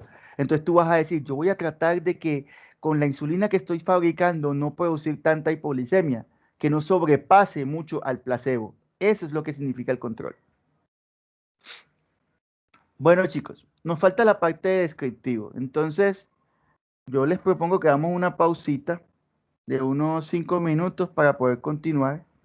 Estas clases tienen que ser necesariamente más largas porque pues son temas más acumulados. Entonces, 5 minuticos, una pausita, tomamos algo, vamos al baño, lo que sea, y continuamos. Listo. Son las, ¿qué tengo yo aquí? A las 12:25, ¿les parece? Listo, profe. Listo, profe. Vale, gracias. Enseguida nos vemos.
Listo, chicos, entonces continuemos con la parte de estudios descriptivos para que podamos, esto no, me voy a buscar por acá, observacionales. Entonces, vamos a ver una parte de los estudios que van a ser los observacionales. Listo, por eso es que vamos a empezar. Entonces, hoy vamos a ver los descriptivos. En la siguiente clase veremos casos y controles y cohortes si alcanzamos. Si no, empatamos un poquito de cohortes. Perdón, al revés. Vemos primero cohortes y luego casos y controles. Si no, empatamos después con los de experimentales. Pero vamos a empezar por los observacionales, los de la izquierda, aquellos que dijimos que no tenían intervención. Entonces, si nosotros miramos los estudios observacionales como en generalidades, recordemos que en estos no hay intervención y que yo puedo tener dos tipos de estudios. Aquellos en los de solo tengo un grupo, no voy a comparar con nadie, voy a describir, son los descriptivos, y también voy a ver los otros en donde tengo dos grupos y voy a poder comparar. Entonces, esos son los analíticos, casos y controles y cohortes. Acá siempre recordemos que el grupo de menos riesgo se llama control. Estos estudios en general, observacionales, van a tener la ventaja de que son menos costosos porque duran menos, no hay tratamientos, muchas veces no hay pruebas diagnósticas, entonces realmente son como baratos de sacar por muchas formas, ¿sí? Y que además, como yo no tengo intervención, en teoría, yo no voy a afectar la vida de los seres humanos, ni de los animales tampoco. Entonces, no voy a tener un problema ético importante, cómo voy a afectar a la gente. Veremos puntualmente en dónde se afecta con cada tipo de estudio, pero realmente no son tan graves. Y por otro lado, chicos, son los más comunes, porque los estudios observacionales son los que más abarcan hipótesis etiológicas, son con los que más tratamos de empezar a describir lo que son las causas de los problemas. Y ya pues con otros estudios de intervención manejamos lo que son tratamientos y esas cosas. ¿Ok? Entonces esos son como los más comunes. Los primeros de ellos, que vamos a ver ahorita, trataré de no ser demasiado demorado para no pasarme, son los descriptivos. Los estudios descriptivos son los que estaban más en el extremo izquierdo, ¿recuerdan? Estos estudios les vamos a aplicar estas 8 características. Todos los estudios que vamos a ver, menos los integrativos porque no se pueden aplicar así, los vamos a evaluar con estas 8 características, ¿sí? Para poder saber cómo puedo yo comparar uno con otro. Esta es la forma que yo creo, con la que creo les puedo ayudar más fácil a que puedan establecer comparaciones entre los tipos de estudios y no se enreden tanto, porque obviamente en el libro no les va a aparecer como con esas características, van a aparecer un poquito más dispersos. Entonces, empecemos por la definición. Los estudios descriptivos son estudios sin intervención, que solo van a mostrar el estado de una condición de salud, o sea, salud o enfermedad. Acá estos estudios realmente no van a hacer más nada que decirme el estado de la foto, cuántos están enfermos o cuántos están sanos, cuántos son hombres, cuántos son mujeres, el promedio de las edades de los enfermos o de los sanos. Me van a contar solamente cómo está la situación. Ellos no van a llegar a concluir nada distinto o extraño pues sobre los individuos, sino lo que ya hay en el momento. Además, se llaman descriptivos porque se basan en el cálculo de las medidas de la estadística descriptiva. Entonces son, digamos, muy fáciles de interpretar. Eso es muy, muy fácil. Acá no hay mucha ciencia para esos resultados. Si yo me preguntara, ¿a mí para qué me sirve hacer un estudio descriptivo? Pues para muchas cosas. Para muchas. Porque cuando nosotros evaluamos a través de los estudios descriptivos información como prevalencias o incidencias, por ejemplo, morbilidad, mortalidad, letalidad, es cuando yo logro entender la magnitud o la importancia, en este caso, de los eventos. Fíjense, chicos, que ustedes han visto que en las ciudades donde ustedes están en este momento, que pueden estar en lados muy distintos, han tomado unas medidas como el cierre por completo del comercio o de la circulación de personas, llámese toque de queda, por ejemplo, o solo el pico y cédula, o el pico y cédula con 2 dígitos, o con 4 incluso, o con uno solo, en fin. Entonces son comportamientos distintos. Ustedes digan, no, presidente, ¿de dónde saca eso? Presidente, si es cansón. Resulta que realmente eso lo sacan es de toda la estadística que va, estadística descriptiva. Entonces el presidente tiene al ministro y obviamente está el Instituto Nacional de Salud y todos ellos manejan esa información y el ministro le dice al presidente, vea, señor presidente, el Instituto Nacional de Salud reportó que los casos aumentaron en un 50%. Ah, no, entonces estamos tal cosa, entonces la ocupación de la UCI más o menos. Sacan todas las cuentas. Por eso son muy importantes porque al medir prevalencias o incidencias nos permiten tratar de conocer cómo estamos y además de predecir cómo nos va a ir. Entonces por eso decimos, corran todos a esconderse porque nos vamos a enfermar del COVID. Esa es la idea. Además, cuando yo ya sé eso, yo también puedo evaluar el comportamiento, o sea, yo le doy seguimiento. Entonces, ¿qué pasa con el Instituto Nacional de Salud? Ellos dicen, bueno, acá nosotros sacando las cuenticas, nos hemos dado cuenta que lo que hay es un boleo de niños enfermos. Muchos niños menores de 5 años enfermos. Los adultos, nada, esa gente están todos melos, pero los niños no. Entonces va el presidente y dice, bueno, señor ministro, ¿qué le parece si hacemos lo siguiente? No permitamos que den clase los niños, que no salgan los niños. Entonces, así es que cuando yo voy conociendo el comportamiento de la enfermedad, recuerden, variables epidemiológicas, persona, tiempo y lugar, ya yo sé en dónde y en qué momento y a quiénes les tengo que aplicar una medida. Vea, pero es que acá, no sé, acá en La Guajira no ha habido un solo caso de COVID, pues anden por ahí, libres como el viento, no pasa nada. Pero donde sí hay un montón de casos aplicamos medidas. Esa es la idea. Y por último, las hipótesis etiológicas. Porque cuando yo voy haciendo descripciones, ustedes van a ver en la última diapositiva los tipos de estudios descriptivos. Están los reportes de caso. Cuando el COVID empezó, nadie sabía que era un virus. Pero empezaron a reportar casos aislados y hasta series de casos, que son varios casos. Entonces, ¿qué sucedió? Que empezamos a pensar, ve, eso es por un virus. Entonces generan hipótesis etiológicas. Uno dice, ¿sabes qué? Yo creo que el problema de esto es tal cosa. Es montar en bus, es andar en bicicleta, es la lluvia, lo que se les ocurra, pero genera hipótesis etiológicas. Listo. De ahí arrancamos, por eso son los más comunes. Y los más sencillos también. Entonces vamos a ver algunos conceptos importantes para poder entender. Primero, prevalencia e incidencia, que ya los conocen. Prevalencia, proporción de eventos que han sucedido en el pasado, un momento que ya sucedió. La incidencia, todo lo que pasa a partir de un momento en adelante. Todo lo que es, entre comillas, nuevo. ¿Ok? Bueno. La estadística descriptiva, ya la conocen. La estadística descriptiva es la acumulación de todas las formas que tengo yo para representar variables cuantitativas o cualitativas. Medidas de tendencia central, medidas de dispersión, medidas de posición y obviamente también las frecuencias absolutas, relativas y acumuladas, que son las que hacemos para variables cualitativas. Entonces, toda esa estadística descriptiva es lo que aplico yo aquí. Ahora, hay un concepto importante que hay que empezar a introducir y es el de cohorte. Ustedes me han oído hablar mucho de cohorte, pero de pronto no lo entienden. ¿Qué es una cohorte? Una cohorte es un grupo de individuos que nace en un mismo momento. Eso es una cohorte. Yo nací el 6 de junio del 86. Todos los que nacimos el mismo día somos una cohorte. Pero ustedes también nacieron algún día. No digo su cumpleaños. Digo cuando entraron a la universidad. Entraron en un semestre, en un año, en un periodo. Ustedes son una cohorte. Y si mañana sacan un carro nuevo que vuela y no tiene que pisar, no tiene que tocar el piso, cuando saquen el primer lote, ese primer lote es una cohorte. Y cuando saquen el segundo lote es otra cohorte. Y hay cohortes de todos, chicos. Lo importante es que la cohorte tiene que tener una característica. ¿Cuándo empieza? ¿Cómo arranca? ¿Sí? Cuando yo hablo de cohortes, es un grupo de individuos que nacen o aparecen o se organizan en un momento determinado.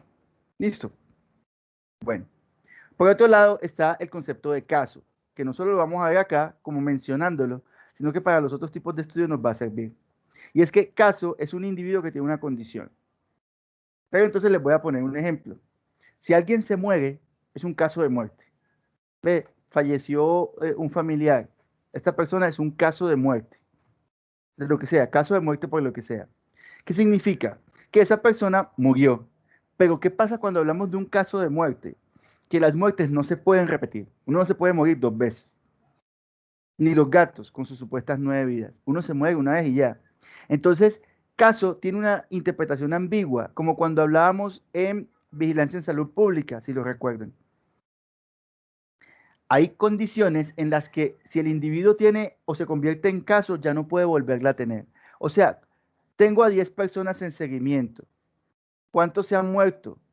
No sé. ¿Cuánto es el máximo de muertos que puede haber? Pues 10, porque solo se pueden morir 10 personas una vez, 10 muertos. Pero, por ejemplo, con la gripa es distinto. A mí en un año me pueden dar 4 gripas. Entonces yo puedo tener 10 personas y 40 casos de gripa. Entonces, en algunos eventos que se repiten, el caso no es el individuo, sino el número de eventos. ¿Sí? Más o menos así. Entonces, en ese orden de ideas, en el caso de la muerte, pues solamente se cuenta cada persona. En el caso de otras enfermedades o en situación de otras enfermedades, el caso es cada vez que el evento se manifiesta. ¿Listo? Esa es la idea. Y el tema de encuesta. Es importante que entendamos que la encuesta Es una forma de evaluar, de recolectar los datos. Entonces la encuesta a mí lo que me dice es que yo tengo unas preguntas estructuradas, están estandarizadas para que los individuos me las respondan. Sexo, masculino, femenino. Identidad de género. Entonces están todas las identidades de género, que son muchas. Entonces vean que son preguntas diferentes y además tienen categorías distintas. Estatus socioeconómico, tal. Edad, entonces yo solo puedo responder de una manera. Eso es una encuesta. Entonces la encuesta aplica para los estudios descriptivos, mejor dicho, como si fuera uña y mugre. O sea, estudio descriptivo sin encuesta es muy complejo. Entonces la encuesta es la técnica que más vemos en los estudios descriptivos. Ahora, ¿a mí para qué me sirve un estudio descriptivo en términos de determinar relaciones causales o asociaciones? Eso es muy importante en medicina. Si yo cojo un estudio descriptivo, yo puedo determinar que lo que hallé me habla de que tal cosa es la causa de este problema. No. Y por eso hablamos de hipótesis etiológicas. Los estudios descriptivos, como no comparan, desde que yo no pueda comparar, no puedo establecer asociaciones estadísticas porque no hay cómo comparar. Tampoco puedo establecer causalidad porque tampoco establecí asociación estadística. Entonces, los estudios descriptivos no me sirven ni para causalidad ni asociación. De todos los estudios que vamos a ver, estos son los que no me sirven ni para el uno ni para el otro. Los estudios descriptivos solamente sirven para describir. Me van a mostrar el estado de la enfermedad o la salud. Y yo voy a sacar mis hipótesis, pero no las puedo concretar porque tendría que comparar. Entonces se quedan cortos. Listo. No se les vaya a olvidar porque eso son preguntas del parcial. Fijos, que ahí siempre les va a aparecer alguna similar de algún estudio. ¿Para qué sirve? ¿Causalidad o asociación? Los descriptivos no sirven para ninguna de las dos. Listo. Entonces, ¿se acuerdan que les hablaba de 7 características más o menos que tienen los estudios? Entonces, esas 7 características, que son 7 preguntas, y así vamos clasificando, en los estudios descriptivos se comportan así. Los estudios descriptivos son observacionales, porque no tienen intervención. Acá yo no hago absolutamente nada que intervenga en el fenómeno de salud, enfermedad. No puedo. Entonces, los estudios descriptivos son observacionales. Además, ¿cuál es su objetivo? ¿Describir o analizar? Pues describir. Entonces son observacionales descriptivos. Vean que vamos poniendo los nombres. Estudios descriptivos son observacionales descriptivos. Bueno, y según el número de mediciones, pueden tener tanto transversales como longitudinales. Yo puedo, por ejemplo, hacer una encuesta de prevalencia y preguntar sobre algo. ¿Usted fumaba? Sí, pum, transversal. O puedo hacer un seguimiento a una sola cohorte, ojo. Los estudios descriptivos que siguen una sola cohorte se llaman estudios de cohorte, sin la S. Cohorte. O sea, es una sola cohorte. Listo. Perdón, ¿alguien iba a decir algo? ¿No? Pareció ahí un micro. Entonces, esos son unos solos. Entonces, pueden ser transversales. Entonces, yo digo, es un estudio observacional descriptivo transversal. O son longitudinales. Entonces, es un estudio observacional descriptivo longitudinal. Le voy metiendo los apellidos. Listo. Según la selección, ¿hay sanos o enfermos? No importa. Para los estudios descriptivos, tú puedes tener solo enfermos, solo sanos o mixtos. Al fin y al cabo estás describiendo, entonces no hay comparación. Tú puedes encontrar de todo. Que no hay ningún problema. Y asignación y control no aplican, porque asignación solo es para los de intervención y control solamente es para cuando hay alguna comparación. Entonces no aplica. ¿Ok? Entonces vean cómo aplicamos todos los 7 puntos y ya con eso podemos decir estos en dónde encajan. Es relativamente sencillo cuando empezamos a entender estos 7 ítems. Entonces, en un estudio descriptivo, ¿yo qué analizo, chicos? Entonces, en esta parte, ¿qué voy a analizar? Acá solo voy a usar estadística descriptiva. Y como les dije, son medidas de frecuencia y además las de medidas de tendencia central, posición, dispersión. O sea, pura estadística descriptiva, que no es el fundamento de este curso. Realmente no lo es. Pero ustedes ya han visto parte de esto en todo lo que son conceptos de epidemiología e indicadores. Razones, proporciones, tasas, densidades. Todo eso ustedes lo han visto. Entonces, si hay alguna cosa que yo no entienda de un estudio descriptivo en la parte estadística, pues tengo que buscar apuntes o anotaciones o explicaciones de estadística. ¿Sí? Pero realmente esa estadística descriptiva es bastante fácil. Además, ¿qué va a pasar con los estudios descriptivos? Que usualmente no manejan un montón de información escrita, sino que se resumen muy bien con gráficos. La parte descriptiva de los estudios Es- con gráficos sale muy bien. A veces vemos tablas, pero muchas veces vamos a ver grafiquitos y se entienden muy chévere. Ojo que no vamos a confundir el análisis descriptivo con los estudios descriptivos. Todos los estudios pueden tener análisis descriptivo. Todos, porque todos van a partir de la parte descriptiva. Eso es lo más básico que puedo hacer yo con un estudio. Pero no todos los estudios son descriptivos. ¿Sí? Los estudios descriptivos solamente hacen la parte descriptiva. Todos los otros estudios tienen la parte descriptiva y un poquito más. Dependiendo de cuál pues, sea su razón de ser. Entonces, en la interpretación, yo no les puedo decir una forma de leer un estudio descriptivo. No los puedo decir porque va a depender de lo que ellos calcularon. Entonces, en los estudios descriptivos no hay como una medida única, eso depende. Para las variables cual y frecuencias, para las variables cuanto y medidas de tendencia central, dispersión y posición. Y también calculo comparaciones entre ellos, pero son comparaciones descriptivas. Puedo calcular proporciones, tasas, razones, densidades, claro que sí. Y ya esas ustedes las aprendieron a leer. Ya ustedes saben cómo se lee una proporción, cómo se lee una tasa, una razón y una densidad de incidencia. Eso ya lo vimos en el primer tema. Entonces, esa parte ya ustedes la pueden manejar.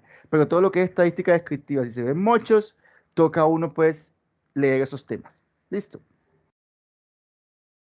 Por otro lado, el tamaño de la muestra, que es una cosa importante. Los estudios descriptivos usualmente van a tener tamaños de muestra chiquitos, pero lo que quiero recalcarles con estos es que siempre, así sea para un estudio descriptivo, yo debo tener un tamaño de la muestra, salvo que sea un reporte de caso o serie de casos, que en eso no se calcula muestra, porque es un número muy chiquito. Entonces, acá hay muchas formas de calcular tamaños de muestra. Cuando estén viendo investigación, que la van a ver el otro semestre, si Dios quiere, pues digo si Dios quiere, no porque vayan a perder, sino porque a veces no la matriculan. ¿Qué va a pasar? Que se van a dar cuenta que los van a poner a calcular tamaños de muestra. Hay muchas herramientas para eso. Por ejemplo, Epidat, que es muy fácil. Entonces, hay diferentes parámetros para poder, estimadores para poder calcular la muestra. Entonces, de acuerdo a lo que me dé, yo escojo la gente. Entonces, ojo que esto es muy importante porque con esto, al punto al que voy es que siempre debo calcular la muestra. Yo no puedo coger una gente como a dedo. Ay, no, yo voy a coger 50 porque sí. No, con 100 es bastante. No, no, no. O sea, yo debo utilizar un método estadístico para poder saber cuántos son los individuos que necesito para encontrar lo que deseo encontrar. Eso es importantísimo. Entonces vean que ahí aparece varias cosas, un estimador, un margen de error, o el error beta, o llamado potencia. O sea, hay muchas formas. ¿Sí? Acá no voy a ahondar porque esto no es clase de estadística, es clase de epidemiología. Entonces, sepan que de ahí sale, y por eso van a encontrarse estudios de 30 personas, y estudios de 300 o estudios de 5.000. Listo. Pero normalmente para los estudios descriptivos no son muestras tan grandes. Entonces se van a encontrar muestras relativamente pequeñas. ¿Sí? Entonces, cuando vemos, por ejemplo, la presentación de un reporte de casos, es una sola persona. Es un reporte de casos, uno. Las series de casos son hasta 20 y pico. Entonces, ojo con eso. Entonces van a haber valores muy distintos. En su costo, depende. Si el estudio, por ejemplo, incluye métodos diagnósticos, me va a salir más costoso. Pero si no tiene que ver nada con diagnóstico, ya me ahorré. Obviamente, como no hago manipulación, ¿cierto? No hago manipulación, yo no voy a tener que invertir, por ejemplo, en tratamientos. ¿Sí?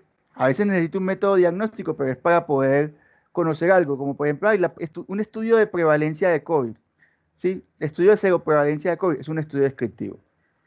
Yo voy a hacer un diagnóstico, pero no entra dentro de los de intervención, porque solamente lo que voy a hacer es cuantificar individuos, no más. No voy a comparar a nadie con nadie.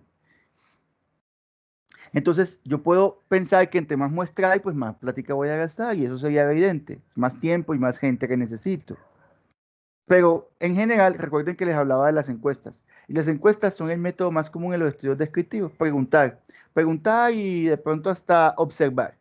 Sí, pero muy poquita observación y más encuesta. Entonces eso es muy fácil de hacer. Ya ustedes han visto cómo les llegan encuestas todo el tiempo. La encuesta de autoevaluación de la universidad, la autoevaluación de ustedes, la evaluación docente, que es lo otro que mandan cada rato, la de estrés que mandan también, es una encuesta. Ustedes la llenan un momentico y ya. Vean que no es complejo. Pero ojo que tenemos los extremos. El otro extremo es el seguimiento de la cohorte. Cuando yo sigo una cohorte, digo, no, voy a seguir una cohorte durante 10 años. Seguir 10 años a unas personas, pues va a generar un costo grande en individuos que tienen que estar pendientes. Entonces eso va a marcar un poquito de diferencia. Poquito no, bastante. Y por acá tenemos la duración y la parte ética. Usualmente pueden ser muy cortos. Los estudios no. Si usted necesita hacer una encuesta, la saca muy rápido. Y si es un reporte de casos, es una sola persona, usted saca la información de la historia del paciente y se acabó. No se va a demorar ni un mes haciendo eso, que ni una semana si uno lo hace bien. Es importante. Pero si obviamente es un seguimiento de una cohorte y yo me pongo que son 10 años, pues son 10 años que tienen que estar al pie del cañón. Es mucho más demorado. Además, cuando nosotros tenemos, por ejemplo, encuestas, es muy fácil porque las encuestas, por más que sean poblacionales, como el censo del DANE, sí, que ustedes de pronto ya lo han hecho, en el censo del DANE ponen un montón de gente a encuestar o uno lo hace por internet y sale súper rápido. Vean que uno no sube ni el año haciendo el censo del DANE. Entonces, eso depende también de cómo pueda yo recolectar los datos. Entre más rápido lo pueda hacer, la duración es más corta. Entonces, hay muchos métodos para tratar de hacerlo, aunque algunos van a ser más costosos que otros. Pero siempre debo tener en cuenta que el final de un estudio descriptivo son dos. Uno, que alcancé el tamaño de la muestra. Ah, eran 100 personas, tengo 100, ya acabaste. Vamos a coger como dos más. Si ya que aparecieron dos más, metámoslo. No, son 100, en 100 tienes que acabar. O voy a hacer un seguimiento a un grupo de estudiantes durante un año. Pasó el año, hagámosle un poquito más de seguimiento, porque hay unos que perdieron y van a hacer habilitación. No, nada, hasta el año, acabó. Se acabó. Ese periodo era el que usted iba a evaluar a esos estudiantes, no más. Entonces, debo acabarlo de alguna forma u otra. Y en la parte ética, pues como acá yo no voy a hacer sino diagnósticos probablemente, no voy a estar interviniendo con otras cosas más relevantes, ni comparaciones, ni tratamientos, ni nada. Entonces, tienen menos riesgo, no son tan complejos. ¿Dónde está el riesgo? En cuando yo diagnostico a alguien. Porque si yo me doy cuenta que alguien tiene un problema de salud, pues se lo debo decir. O por ejemplo, si ese problema de salud representa un riesgo, por ejemplo, ideación o intento suicida, o psicosis, que el individuo pueda hacerle daño a otro. Eso es complejo. Entonces la parte ética ahí ya cambia, porque el individuo está en riesgo o pone en riesgo a otros. Entonces, ojo con eso. O por ejemplo, pueden haber cosas anómalas que el individuo hace sin saber. Por ejemplo, el médico le mandó una dosis de anticoagulante y está mal cuantificado. El médico se la prescribió mal. Y en vez de ponerle 2.5 miligramos diarios, le puso 25 y se está tomando 10 pastillas de 2.5. Entonces, ese tipo está en un riesgo de sangrar como un demonio. Entonces, ese tipo de cosas yo no me las puedo callar. Debo asegurar que el individuo va a estar protegido por mí de alguna manera si yo encuentro alguna anomalía dentro de lo que estoy estudiando. Eso es importante. Y como información ya general, que eso es para todos los estudios, en los descriptivos de las cosas que más vamos a encontrar peros, que lo van a encontrar en todas, pero acá particularmente es el tema de los datos, porque nos van a dar datos. Yo debo tratar de que los individuos no sean identificables. Por ejemplo, fulano padece VIH. Ah, bueno, listo, padece VIH, me sirve para el estudio, aquí anoto, tiene VIH, ya no tiene por qué saber más nadie. Incluso la identidad de género, ¿sí? O la orientación sexual son muy importantes porque en algunas partes son tabúes, o para algunas personas quieren que no se sepan, o hasta en qué trabajan.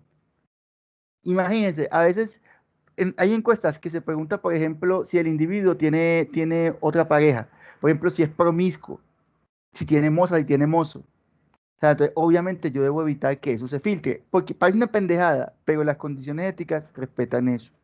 Entonces, eso para todos los estudios, pero acá es como lo más importante porque es lo que más se ve en problemas, por el tema de las encuestas.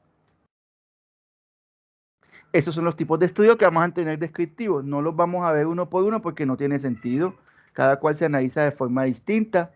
Entonces tenemos la presentación de casos o reporte de casos, que es un solo caso. La serie de casos que depende de la revista, pueden ser 20 y pico. Las encuestas de prevalencia, que son como la del DANE o incidencia. Entonces yo le pregunto a la gente a través de una encuesta si han tenido una exposición o padecen algo. Sí, es una encuesta.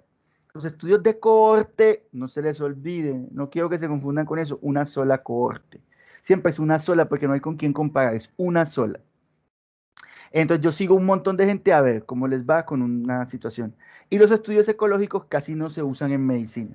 Los estudios ecológicos son muy comunes de veterinaria, de biología, de zootecnia, ¿sí? No es que sean ecológicos por el medio ambiente, no, ecológicos es porque están enfocados en evaluar el riesgo de la población, no del individuo. En zootecnia, de pronto, por ejemplo, a ti te interesa la cohorte de las vacas, a ti no te interesa una vaca en especial, sino cómo toda esa cohorte de vacas pueden tener un problema. Eso es diferente. De hecho, si ustedes miran, hay fiebre aftosa o algo así, sacrifican a todas las vacas. No es, ay, esta tiene, sacrifiquemos a esta, no, sacrifican a todas. Entonces, más o menos así se comportan los estudios ecológicos. Y listo, ahí quedamos con este tema de hoy. ¿Alguna pregunta antes de finalizar, chicos?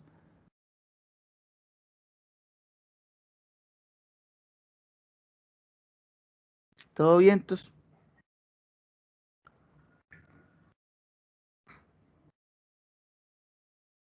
Sí, profe, todo bien.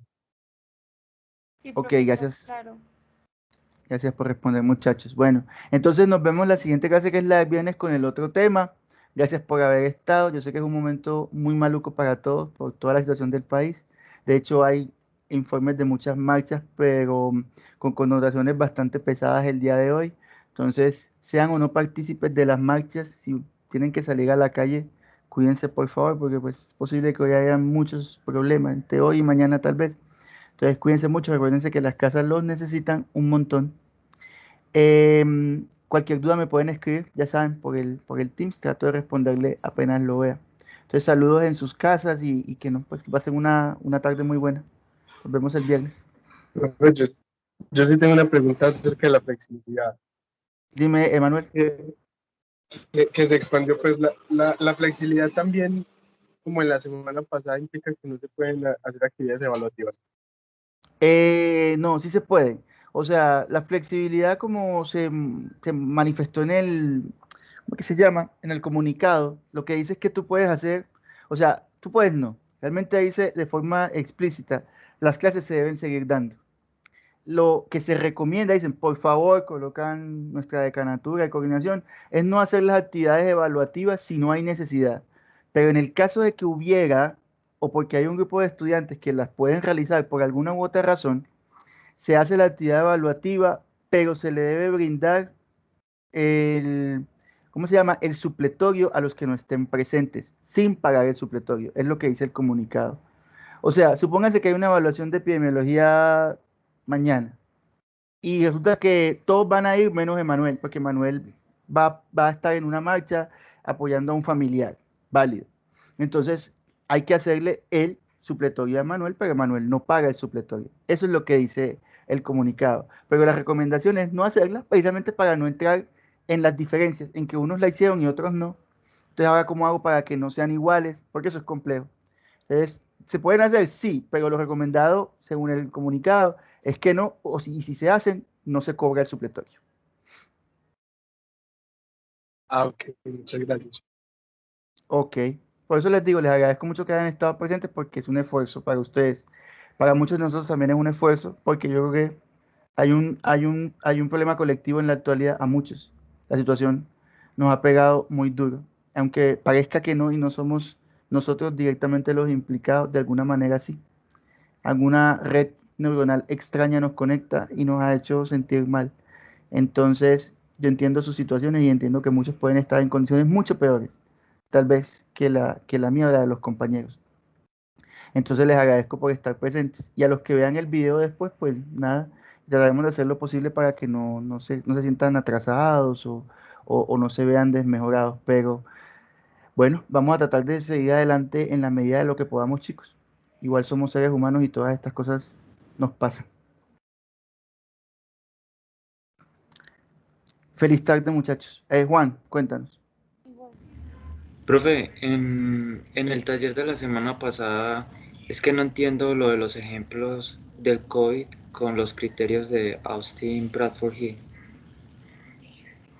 ¿Cómo así que no entiendes? O sea, ¿no entiendes Es, qué tienes que hacer o cómo lo vas a aplicar? pues no sé cómo son los ejemplos para cada criterio. Pues muy sencillo, Juan. Es que cada criterio tiene una definición. Criterio de temporalidad dice, la exposición sucede antes que el evento. Entonces tú vas a colocar un ejemplo, pues en el que una persona, por ejemplo, así, una persona para que le dé cáncer de pulmón tuvo que haber fumado antes. Un ejemplo así.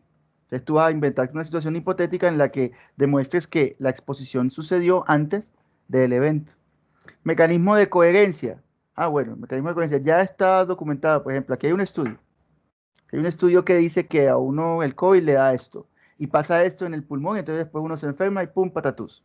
Eso es lo que vas a hacer, tratar de mostrar como con una situación ejemplar en medicina, como con un paciente o algo que te parezca, o hay criterios que son de estudios. Sí, evidencia científica es un criterio que es de estudio. Entonces, aquí hay un estudio, vea, que dice que el COVID genera esto. Eso es lo que vas a hacer. Una situación, vas a ejemplificar a lo que se refiere cada uno de los criterios. Esas preguntas son tremendamente importantes, chicos, porque son las que nos dejan aterrizar la idea de cada uno de los criterios. Un momentico, Jennifer. Juan, ¿queda claro eso sí? Sí, profe, listo. Gracias. Ok. Jennifer, dime. Pero mi duda era la misma del compañero Juan, porque es que el punto es como frente a la vacuna del COVID, frente a la exposición de la vacuna del COVID. Entonces, pues no sé, yo también digo, ¿cómo así? Si tú te enfermas, si te expones a la vacuna del COVID, no te enfermas. Entonces, ese podría ser un ejemplo de temporalidad o es frente a la... Claro, Sí, claro, y también es válido. Imagínate, Jennifer, que yo te diga, Jennifer, llegaste maquillada, qué bonita te ves. Entonces, si yo te digo que llegaste maquillada, tiene que haber una serie de eventos antes para que tú configures el estado de maquillaje. ¿Sí me hago entender? Has tenido que pintarte los labios, echarte la base, las pestañas. Eso no desencadena en ningún evento negativo, pero tiene que haber algo pasado para que yo te diga, Jennifer, estás maquillada. Entonces tú dices, profe, ¿yo cómo evalúo temporalidad y profe tan bobo? No, no, si tienes que evaluar temporalidad porque primero te tuviste que echar la base. Yo no sé cómo me maquillan, la verdad. Después te tuviste que echar no sé qué. Y encima el rubor y luego el labial. Y cuando terminaste es que yo puedo decir, estás maquillada, ¿sí? Cuando tú te expones a la vacuna es lo mismo. No pasa nada malo. Pero tiene que haber una secuencia de eventos en la que yo diga, se expuso a la vacuna, esto hace la vacuna y entonces después, si se expone, no se enferma. Si está el COVID, no se enferma. Más o menos así el cuento para no darles la respuesta de una vez. Tienen que cranearse eso para que puedan entender bien el concepto. gracias, profe. Ok. Bueno, chicos, si no hay más preguntas, entonces ya saben, cualquier cosa me escriben, ¿vale? Que les vaya muy bien. Gracias, profe. Chao. Listo, profe, gracias. Gracias, Ustedes, profe. chicos.